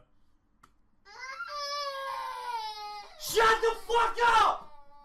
No, your computer isn't lagging, nor is the video itself. This pathetic worm just streams using a dial-up connection that he's probably stealing, so the frame rate's dog shit, and he has a $300 controller apparently, but a 30-cent internet connection and webcam. The webcam looks like you're trying to watch censored hentai. It's so fucking pixelated. But hey, that's just his style, baby. Child abuse in 360p. Really sad shit all around. Like I said, I think it's pretty hard to watch. Now, he didn't, like, throw the child, like, he didn't go in there and, like, slam dunk the kid into the chair or anything, or spike it like a football in Madden. But to aggressively throw the child down and then scream in his face is nothing shy of horrible parenting and genuine child abuse, I think. I think most people would agree with that, except for a couple of really battle-hardened Twitter users with their furry porn avatars and anime profile pics saying that it's not child abuse and they went through similar things and loved their parents and it made them stronger, and that you're just a bunch of pussies these days if you can't take your parents yelling at you in your face because they got very sad and salty at a fucking sports video game. I think it's definitely child abuse. 100% in my opinion. Like, I think there's really no argument there. I feel extremely sorry for the child. The father is a worthless hemorrhoid going into this full fucking meltdown mode and tantrum over just doing poorly in a sports video game is just the highest level of pitiful I could imagine. I don't remember exactly what his wording was, but in his little Twitch slogan, the little sentence or paragraph under the stream to let you know about the streamer, he said something like, "Being a loving father and supreme turbo gaming ultimate gamer warrior is my mission in life." I'd definitely say that is a complete mission failure. I don't know what it is about sports games. There must be some kind of curse on the genre. It just brings out the demon in people. It's fucking pathetic shit though. The good news is he's been banned from Twitch and he's like deleted all his social media and shit. I don't know if this is true, but apparently his wife actually kicked him out because of this, so that's good that she's taking action to protect the child from him. Because if he's gonna melt down like this over something as trivial as a Madden game against the fucking computer, he's not even playing a real person, he's playing the fucking AI and going into this like nuclear explosion meltdown of anger. He's not safe to be around. Again, I don't know if that's true or just some kind of Twitter fan fiction, but what is true is fucking sports gamers are a different kind of salty in their game. It reminds me of the plot of Kingsman when Valentine put the chips in the phones that make people mindlessly kill each other to get the world's population down. I feel like Valentine could have done the same thing by just making everyone play Madden. They would have been at each other's throats and the world would have been in chaos. But yeah, anyway, this clip just made me really upset and I wanted to just kind of talk about it a little bit and let people know that it's not okay. I don't know why there's like kind of a decently sized portion of people on Twitter arguing that what he did is perfectly justified and the kid may have had it coming because the kid impeded his ability to play the game properly. Like, it's crazy. Twitter is the most wild fucking place I've ever seen in my entire goddamn life. There are other people arguing like, you can't say he's a bad father, you're only seeing a 40-second clip. He could be one of the world's best fathers who just had a slip-up. You stupid shit stain. This isn't a slip-up. A slip-up was when you accidentally say damn or shit around a child. Not, oh, my controller died. Time to go scream in the face of a baby. That's not a fucking slip-up. It makes you a psychopath and a terrible father. You can absolutely say, this man is a horrible father based on this clip and this clip alone. This is abuse. It's not just a mistake. He is abusive. And he broadcast it. I can absolutely say that with a high degree of confidence because it is right fucking there. I don't know why people are victim blaming an actual baby. It's so Twitter-like. I mean, it's so in line with Twitter, it's impressive. No matter how dumb the fucking take you can think of is, you will find it on Twitter and find people that wholeheartedly believe it. Twitter is just, it's crazy. What a crazy cesspool of degenerate scum. Fucking nuts. A mistake! Oh no, don't get mad at this father, he just made a mistake in a heated gamer moment. So fucking stupid. What's next? Gonna start excusing people for beating their wives? Ah, he lost his Madden game. It only makes sense that he went and put his hands on his wife. It's Twitter, just, there's no end to how low they'll stoop with the dumbest fucking takes imaginable. But yeah, anyway, I just wanted to talk about this because it was really, really frustrating. It made me extremely mad to see. And I do hope the story with the wife kicking him out of the house is true, and really happy to see the quick action Twitch took in banning him, so that's also very good, and yeah, really, that's about it. See ya. It's only been a few weeks since we talked about that horrible hemorrhoid on Twitch that abused his son because he lost a Madden game. That story has a happy ending. Luckily, George R. R. Martin finished this tale. He got kicked out of the house by his wife and hasn't really said or done anything since. I guess he just faded into the football shadow realm. But then, yesterday, some other streamer saw this guy and must have said, I want to be like him, but worse. So we have an even worse father that came out of nowhere, a new anime villain here, and this pathetic urinal cake just exists to get pissed on. He fucking sucks at the games he plays, and he has some of the worst anger I've seen on Twitch. I went through a couple of his old shit, and it's nothing but him raging half the fucking streams. But last night, there was an eruption from this volcano of pathetic worthlessness. He storms out of his chair going off-screen, yelling and screaming at a child, saying that he's gonna break their neck, saying, I hate you. And the child is crying and screaming, and he goes on Twitter to say it wasn't directed at his daughter, it was directed at his dog. He was threatening to break his dog's neck, which makes everything okay. I'm going to show the clip now, it's very disturbing, just a heads up, and then we'll go over him trying to justify his absolutely disgusting behavior.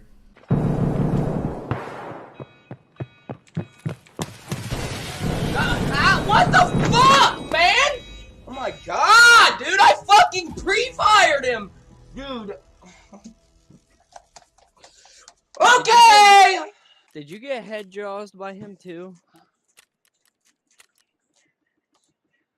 God, man. This fucking shit, dude.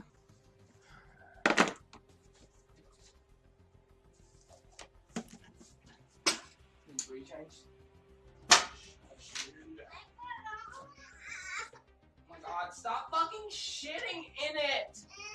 Stop shitting! I don't care, Riley. Shush.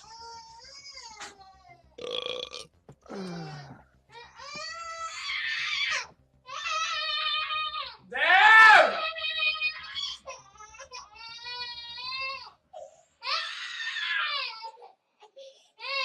Stop fucking shitting yourself, dude. How hard is that?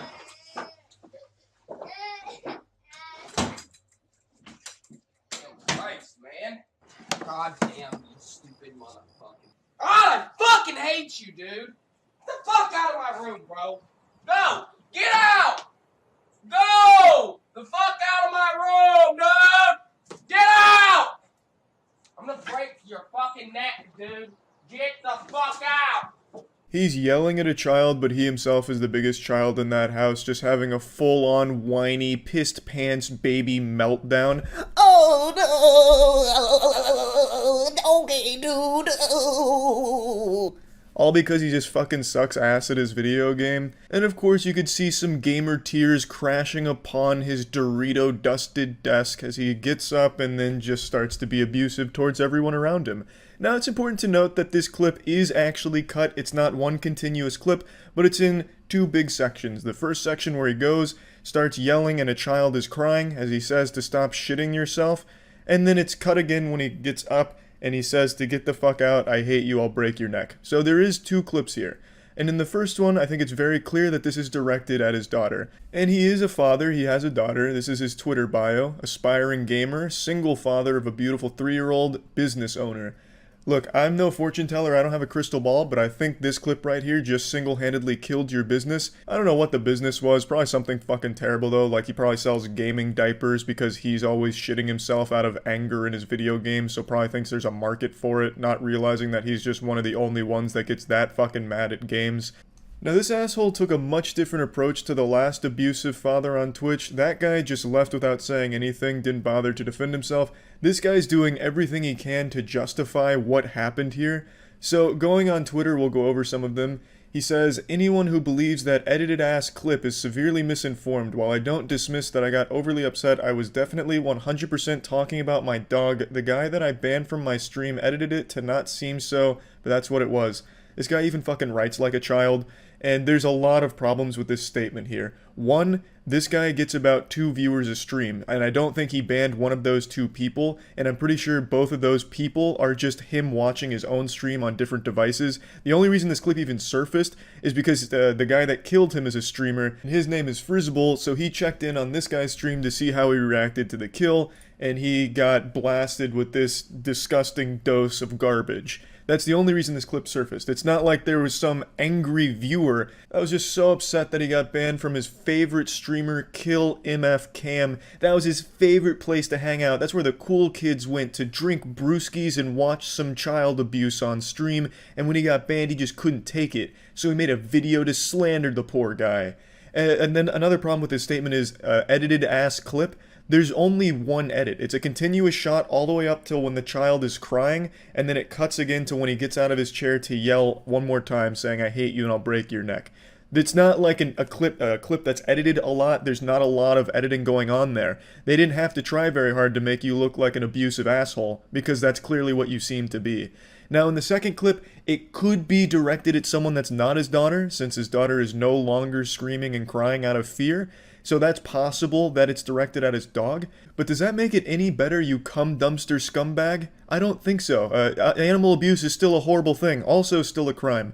The first clip though, I think it's pretty undeniable that that was directed at your daughter. You wouldn't talk to a dog that way, and your daughter is extremely fucking scared, crying. So I don't know how you could possibly make the argument that the first part of this clip is not directed at your daughter. Because even if it wasn't, it clearly seems like she feels that it is. He continues, you really said I threatened to break my dog's neck, not my 3-year-old son, and admitted to hitting your dog because you got angry, and think that sounds any better at all. And this dumb, stupid piece of shit says, yes it is, I am allowed to whoop my dog's ass. First of all, you fucking troglodyte, you used the wrong allowed. I've never even seen this mistake before. The word you were looking for is allowed, A-L-L-O-W-E-D, not allowed, A-L-O-U-D. That means you're speaking aloud. You fucking dumb idiot. Like, holy shit, you are so stupid. I didn't even know anyone could make this kind of mistake. But also, no, you're not allowed to whoop your dog's ass. That's called animal abuse, and you should not be allowed near any animals ever in the future. And your daughter shouldn't be in that household where you're beating dogs in the first place. He continues, whoop my dog's ass for being bad, dude. She's a pit, LMFAO. I whooped her butt twice and made her leave my bedroom, LMFAO. While it wasn't okay to sound so mad, it really wasn't what this guy edited it to be. This guy sucks. This guy fucking sucks. Every single statement he makes himself look worse and worse and worse.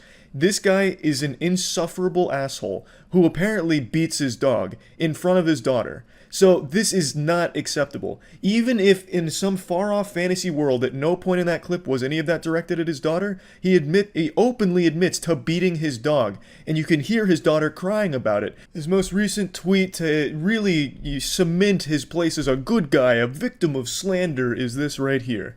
I'm gonna go ahead and say one more time. To all that are concerned, I'm sorry I reacted the way I did. I did overreact, but my overreaction was in no way directed at my kid. That video is edited slander of me yelling at my dog, though that doesn't excuse my anger, please realize. I mean, so this guy truly was the victim of just some horrible slander campaign. A smear campaign against the good guy, Killa MF Cam. Man, it's so upsetting to see just a normal, good, red-blooded American, hard-working man trying to beat his dog on stream and then getting slandered for it. Like, come on now.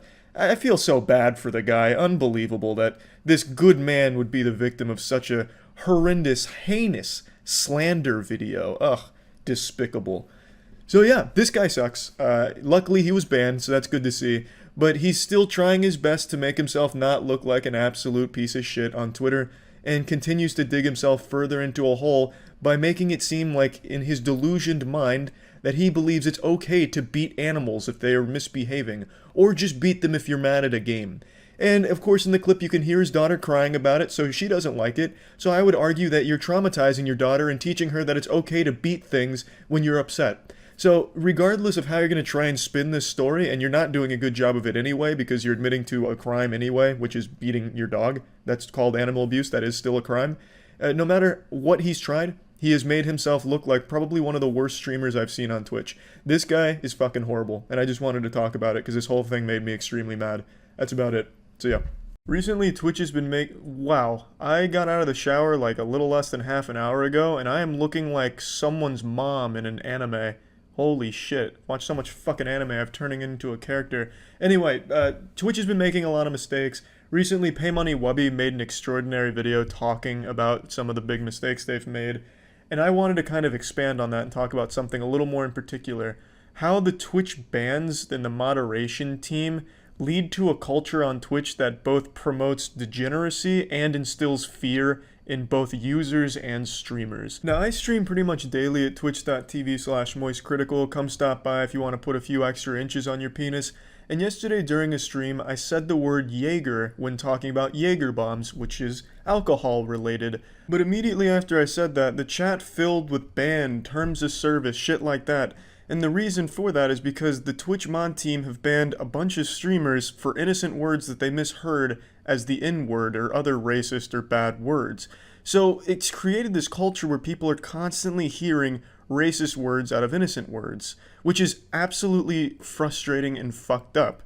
Quick examples being League of Legends streamer TF Blade said fucking idiot one time, and he said it fast and they thought he said the N-word, so they banned him. I think he was banned for a total of a week, maybe a little less before they realized their mistake, but that's a week of just taking away his income. But not only does that take away his career for a week, totally off of something they misheard, it completely tanks his reputation for that week because there were articles written about this professional player being racist and saying the N-word, and it's not what he said. It was totally misheard by the Twitch team, so that ruins his brand image, that ruins his potential on the team. That's a huge deal. A League of Legends streamer named Penguinz0 said the word yikers, and he was banned for 30 days. And I actually don't think his ban ever got lifted, by the way. So his entire Twitch career was uprooted because they misheard a word he said. So anytime a word ends in like a GER or a GAR, the fucking streamer runs the risk of getting banned, even if it's a totally innocent word like Jaeger. And this has trained the community, fucking Pavlovian style, to immediately assume the most racist shit all the time. When I said Jaeger, a bunch of people in chat started spamming some racist shit, question marks, banned, terms of service. You know how fucking frustrating that is? They're training their community to be racist, constantly hearing the N-word and other really awful slurs and horrible things when that's not the word that was used, so streamers have to fully articulate each and every word for fear of the Twitch moderation team, which is fully unknown, by the way. They're like the fucking Illuminati. There's not a single name on the entire moderation team that is public. By the way, just throwing that out there, they're fucking cowards and don't put their names on some of the shit work they do for the company and the reputation that they ruin and wipe their ass with. Just wanted to get that out there. But you have to be afraid of these power-hungry losers because these are the ones that control your income. They control your career. If you're a full-time streamer, you are fully at the mercy and have to grovel at the feet of this faceless loser team of moderators that are constantly jerking off their power, just getting hard off banning people, it feels like, because their bans are totally random and there's no communication and there's never any repercussions because these people aren't publicly named. Look at any other position at Twitch, partner manager, any level at Twitch, you can find those people. They proudly promote that they are that position at Twitch, but you can't find that for anyone that controls the bans. I've talked to a lot of people at Twitch, and everyone I've ever communicated with at Twitch has been nothing but wonderful, kind, helpful. I really have had nothing but a positive experience with the people I can and have talked to at Twitch. But it's the people you can't talk to, this moderation team, this fucking Discord HQ Wumpus infiltrated team of moderators at Twitch, that's the problem. They're degenerates that you can't communicate with and don't care about you. They can ban you on a Thursday, and since they take weekends off, just unban you on a Monday and take away 3 days of income just for fun. And there's nothing you can do about it. That is totally within their power if they felt like doing that. I've never been banned on Twitch for any length of time, but I'm pretty sure that's going to change after posting this video, because I feel like the Twitch mod team is vindictive. I know that the Twitch team watches some of the videos that criticize them, and I think that behavior is very healthy for a company to open themselves up to criticism and see what the community has to say, but I worry for the way the mod team responds to it, because there have been cases where it feels like the mod team went out of their way to find things to ban them for. There have been cases where streamers got banned for a VOD that was months old at a very obscure point in the VOD where there is a single frame of a single pixel of a single tip of a penis that exists for a split second, and they get banned temporarily for that. It just seems like they really do try and find ways to ban streamers that they may not like. But to be fair, they don't have to do that. They can literally ban you for no reason. Like in Pay Money Wubby's case, they banned him and then just outright admitted it was a mistake 5 days later. They can absolutely ruin careers on Twitch for no reason and never have anything happen. They're not at risk of losing their position. They're not at risk of anyone coming up and, reporting it, because you don't know how to. Because you don't know these people. Only one person I've talked to at Twitch has had any communication with the mod team. That is how isolated that group of people is from everyone else at Twitch HQ. I've talked to a myriad of different positions at Twitch, a bunch of different people, and only a single one has ever had direct contact with anyone on their moderation team, at least that he would share with me. So it's silly to have this team so disconnected from the rest of the company, which I genuinely feel do care about creators. But this one huge component of the company, the one with the most power directly on the platform, is this rogue organization like the fucking Syndicate from Mission Impossible that just plain doesn't seem like they care about you, or even in most cases just actively fucking hate you. And you don't even know what you've done to them because you don't know who they are. I think there should be a lot more transparency with the mod team. The fucking CEO embarrassed himself on stream, for God's sakes. Why not a head of mod team, like PR or something? It's just extremely scary, the environment and the ecosystem that this mod team has now created. Now, it's not just the mishearing of words that has led to a toxic environment where people go around thinking they're always hearing racist or homophobic things out of words that have nothing to do with it. They also have turned a large portion of the community against female streamers. I put that entirely on the mod team. What I mean by this, for the two examples, we'll stick with mishearing words. Everyone's favorite cat lady on Twitch, Alinity, has had cases where she said words that sound like she's saying the N-word. Another streamer named Amaranth have had cases where she's saying things that sound like the N-word. In both of those cases, they received a thorough investigation and no ban, not at all. Why wasn't that same luxury and courtesy given to the two League streamers I talked about? They investigated Alinity and Amaranth and found they didn't say the words, which they didn't, so they rightfully didn't get a ban. But why did they immediately flip the switch on Blade and Pinkward when they didn't say the word? They didn't investigate, they didn't even bother. That's a very clear bias. There's clear favoritism from the mod team, and that leads to the community turning against the people that are getting that special treatment, even when they don't ask for it. The community saying things like, oh, how does Twitch mod dick taste? You're immune to the Twitch mod ban hammer because you fuck them. And I don't think that's right. I don't think any female streamers have ever exchanged sexual content for special treatment. I think they're getting the special treatment without ever having asked for it, and I don't know why the mod team can't see why that's a bad thing for the streamer and the community too, because it turns the community against the female streamer for the special treatment. They get mad about that, and they accuse them of doing shady shit to get that special treatment, when I truly don't think they've ever had contact with a mod or have done anything with the mods for the special treatment. They've never asked for it, they just get it. And that's led to a portion of the community hating some female streamers because they think they've done something behind the scenes to get special treatment, and that's gotta fucking suck. Now, this is a ban that happened a few days ago that I really want to talk about. This streamer was being harassed by an asshole in the chat who was donating to him just to insult him, and the streamer got banned because he addressed that guy by his real name. The interesting thing is, the dude's real name was public already because he was donating under his real name. He was putting his real name on display for everyone to see with every insult he made. Yet when the streamer addressed him by name to talk about him being an asshole, he gets a 30-day ban just for reading his goddamn name out loud? That's bullshit. I address people by their real name on my stream sometimes. Some people tell me to address them by their real name. They prefer it, and I'm really good at remembering names, so I address them by their real name. Does that make me susceptible to a ban? Tons of streamers address members of their community by their real name. It's commonplace. What's the exception here? Because he was being an asshole, so then the streamer calls him out by his name for being an asshole? That's ridiculous. His name was there on the screen in the donation. He donated with his real name. What does this show people? This shows people that if you want to be an asshole and troll a streamer, you can make a donation in your real name, and if a streamer addresses it out loud, you can get them banned by saying they gave away your personal info. That sets such a horrible standard. This is a very easily exploitable way to get someone you don't like banned. It's so fucked up. Today, I was just made aware of this streamer on the platform that goes by the name of Ataris, I'm not quite sure how to say it. He got banned on Twitch because of an obsessed stalker fan mass reported his channel. He's confirmed this through Discord. He even had a fucking interview with the guy who outright admitted to everything that he was accused of, and yet Twitch hasn't even looked at his support ticket. He got banned completely false just from mass reports from one obsessed garbage person, and he can't get unbanned because no one bothers to check his reports because they don't care. They don't look at these kind of reports. Another streamer named Saru recently got her second ban due to her drawings being a little too lewd. Now, what's interesting about this is body painting is totally allowed on Twitch, which is nude bodies that are being painted over. And Saru's drawings are clothed, albeit a bit risque. She got one ban earlier this year and was totally fine for 3 months, but yesterday was banned with no communication from the team telling her as why she got banned, and she didn't even know she got banned until she saw a Reddit post about it. That's just absurd to me, how you can just ban someone, not tell them anything, and they just can't even talk to you ever again.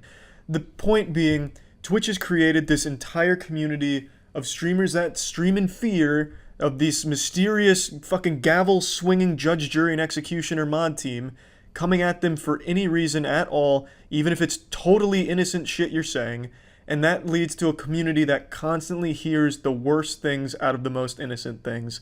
That's fucking frustrating, scary, and unhealthy. And also, this bullshit about getting mass reported by an obsessed fan and you not being able to do anything about it, do you not see why that's a massive fucking problem? That is so easily exploitable. If a group of high schoolers get their goddamn anime club together to mass report a streamer they don't like, the biggest streamer on Twitch, let's say, they'd get banned and they wouldn't be able to get unbanned if it's during the weekend. That shit could happen on a Thursday and they're not getting touched till Monday.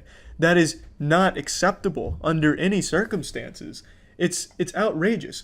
Even my dog's coming over here to console me. She's upset with the fucking moderation team and their garbage. It's just so frustrating. This is the reason why so many big streamers are totally fine leaving Twitch. Not only because they got better monetary offers from other platforms, but because it's a lot safer than them, where they don't need to feel like at any moment their career could be jeopardized from this team of unknown fucking axe-slinging losers that could just completely nuke them out of the blue. So hats off to the people that do escape off Twitch with good offers, but for most people, it's where they call home.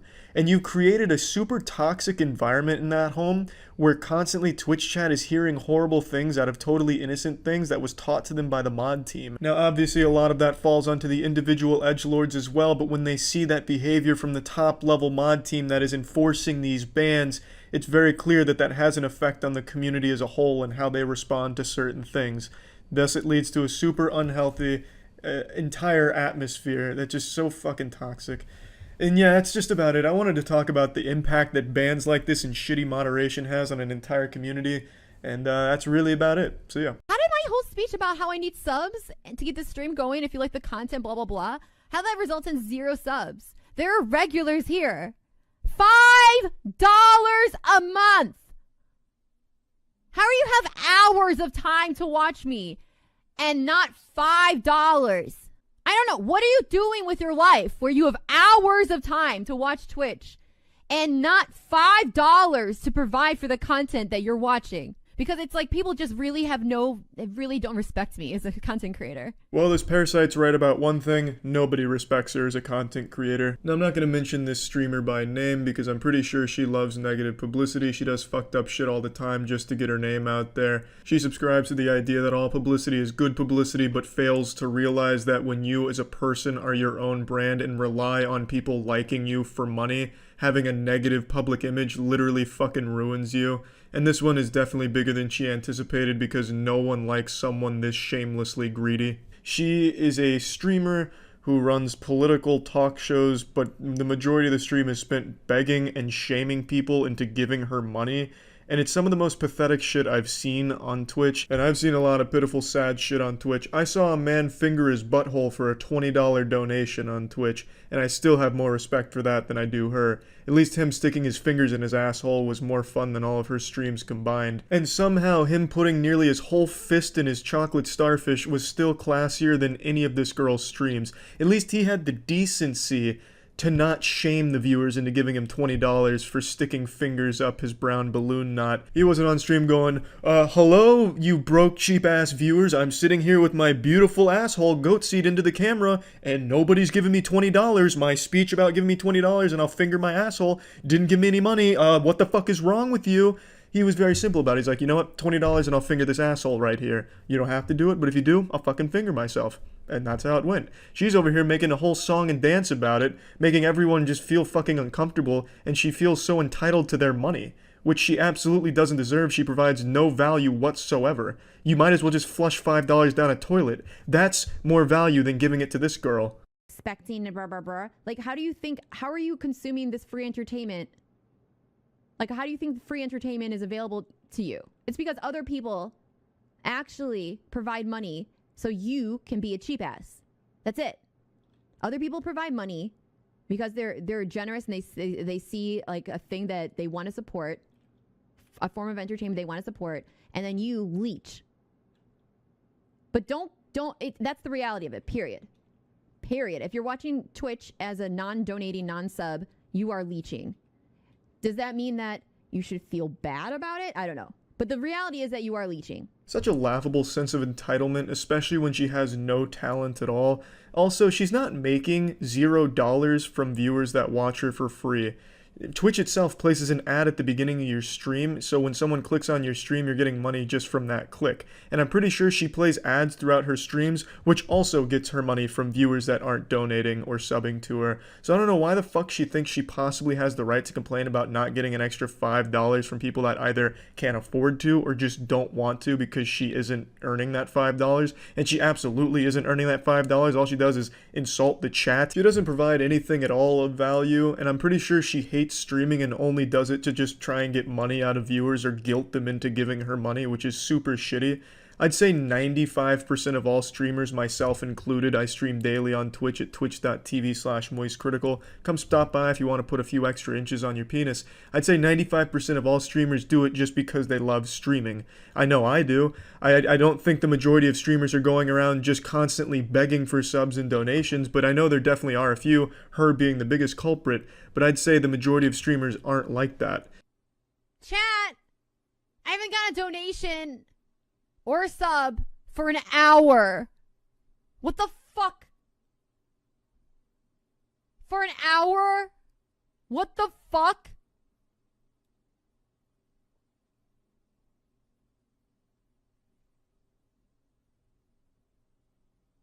An hour when I fucking working for free? What the fuck? What a horrible, embarrassing perspective for someone to take on something like this. She has the worst possible attitude. I'm not going to go into her disgusting past. She's done a lot of really fucked up shit and said some fucked up shit. But just this perspective of hers that she is so adamant about, where if you are not paying her, you are a piece of shit. She calls you names, she calls you out by your screen name if she sees you're not subbed.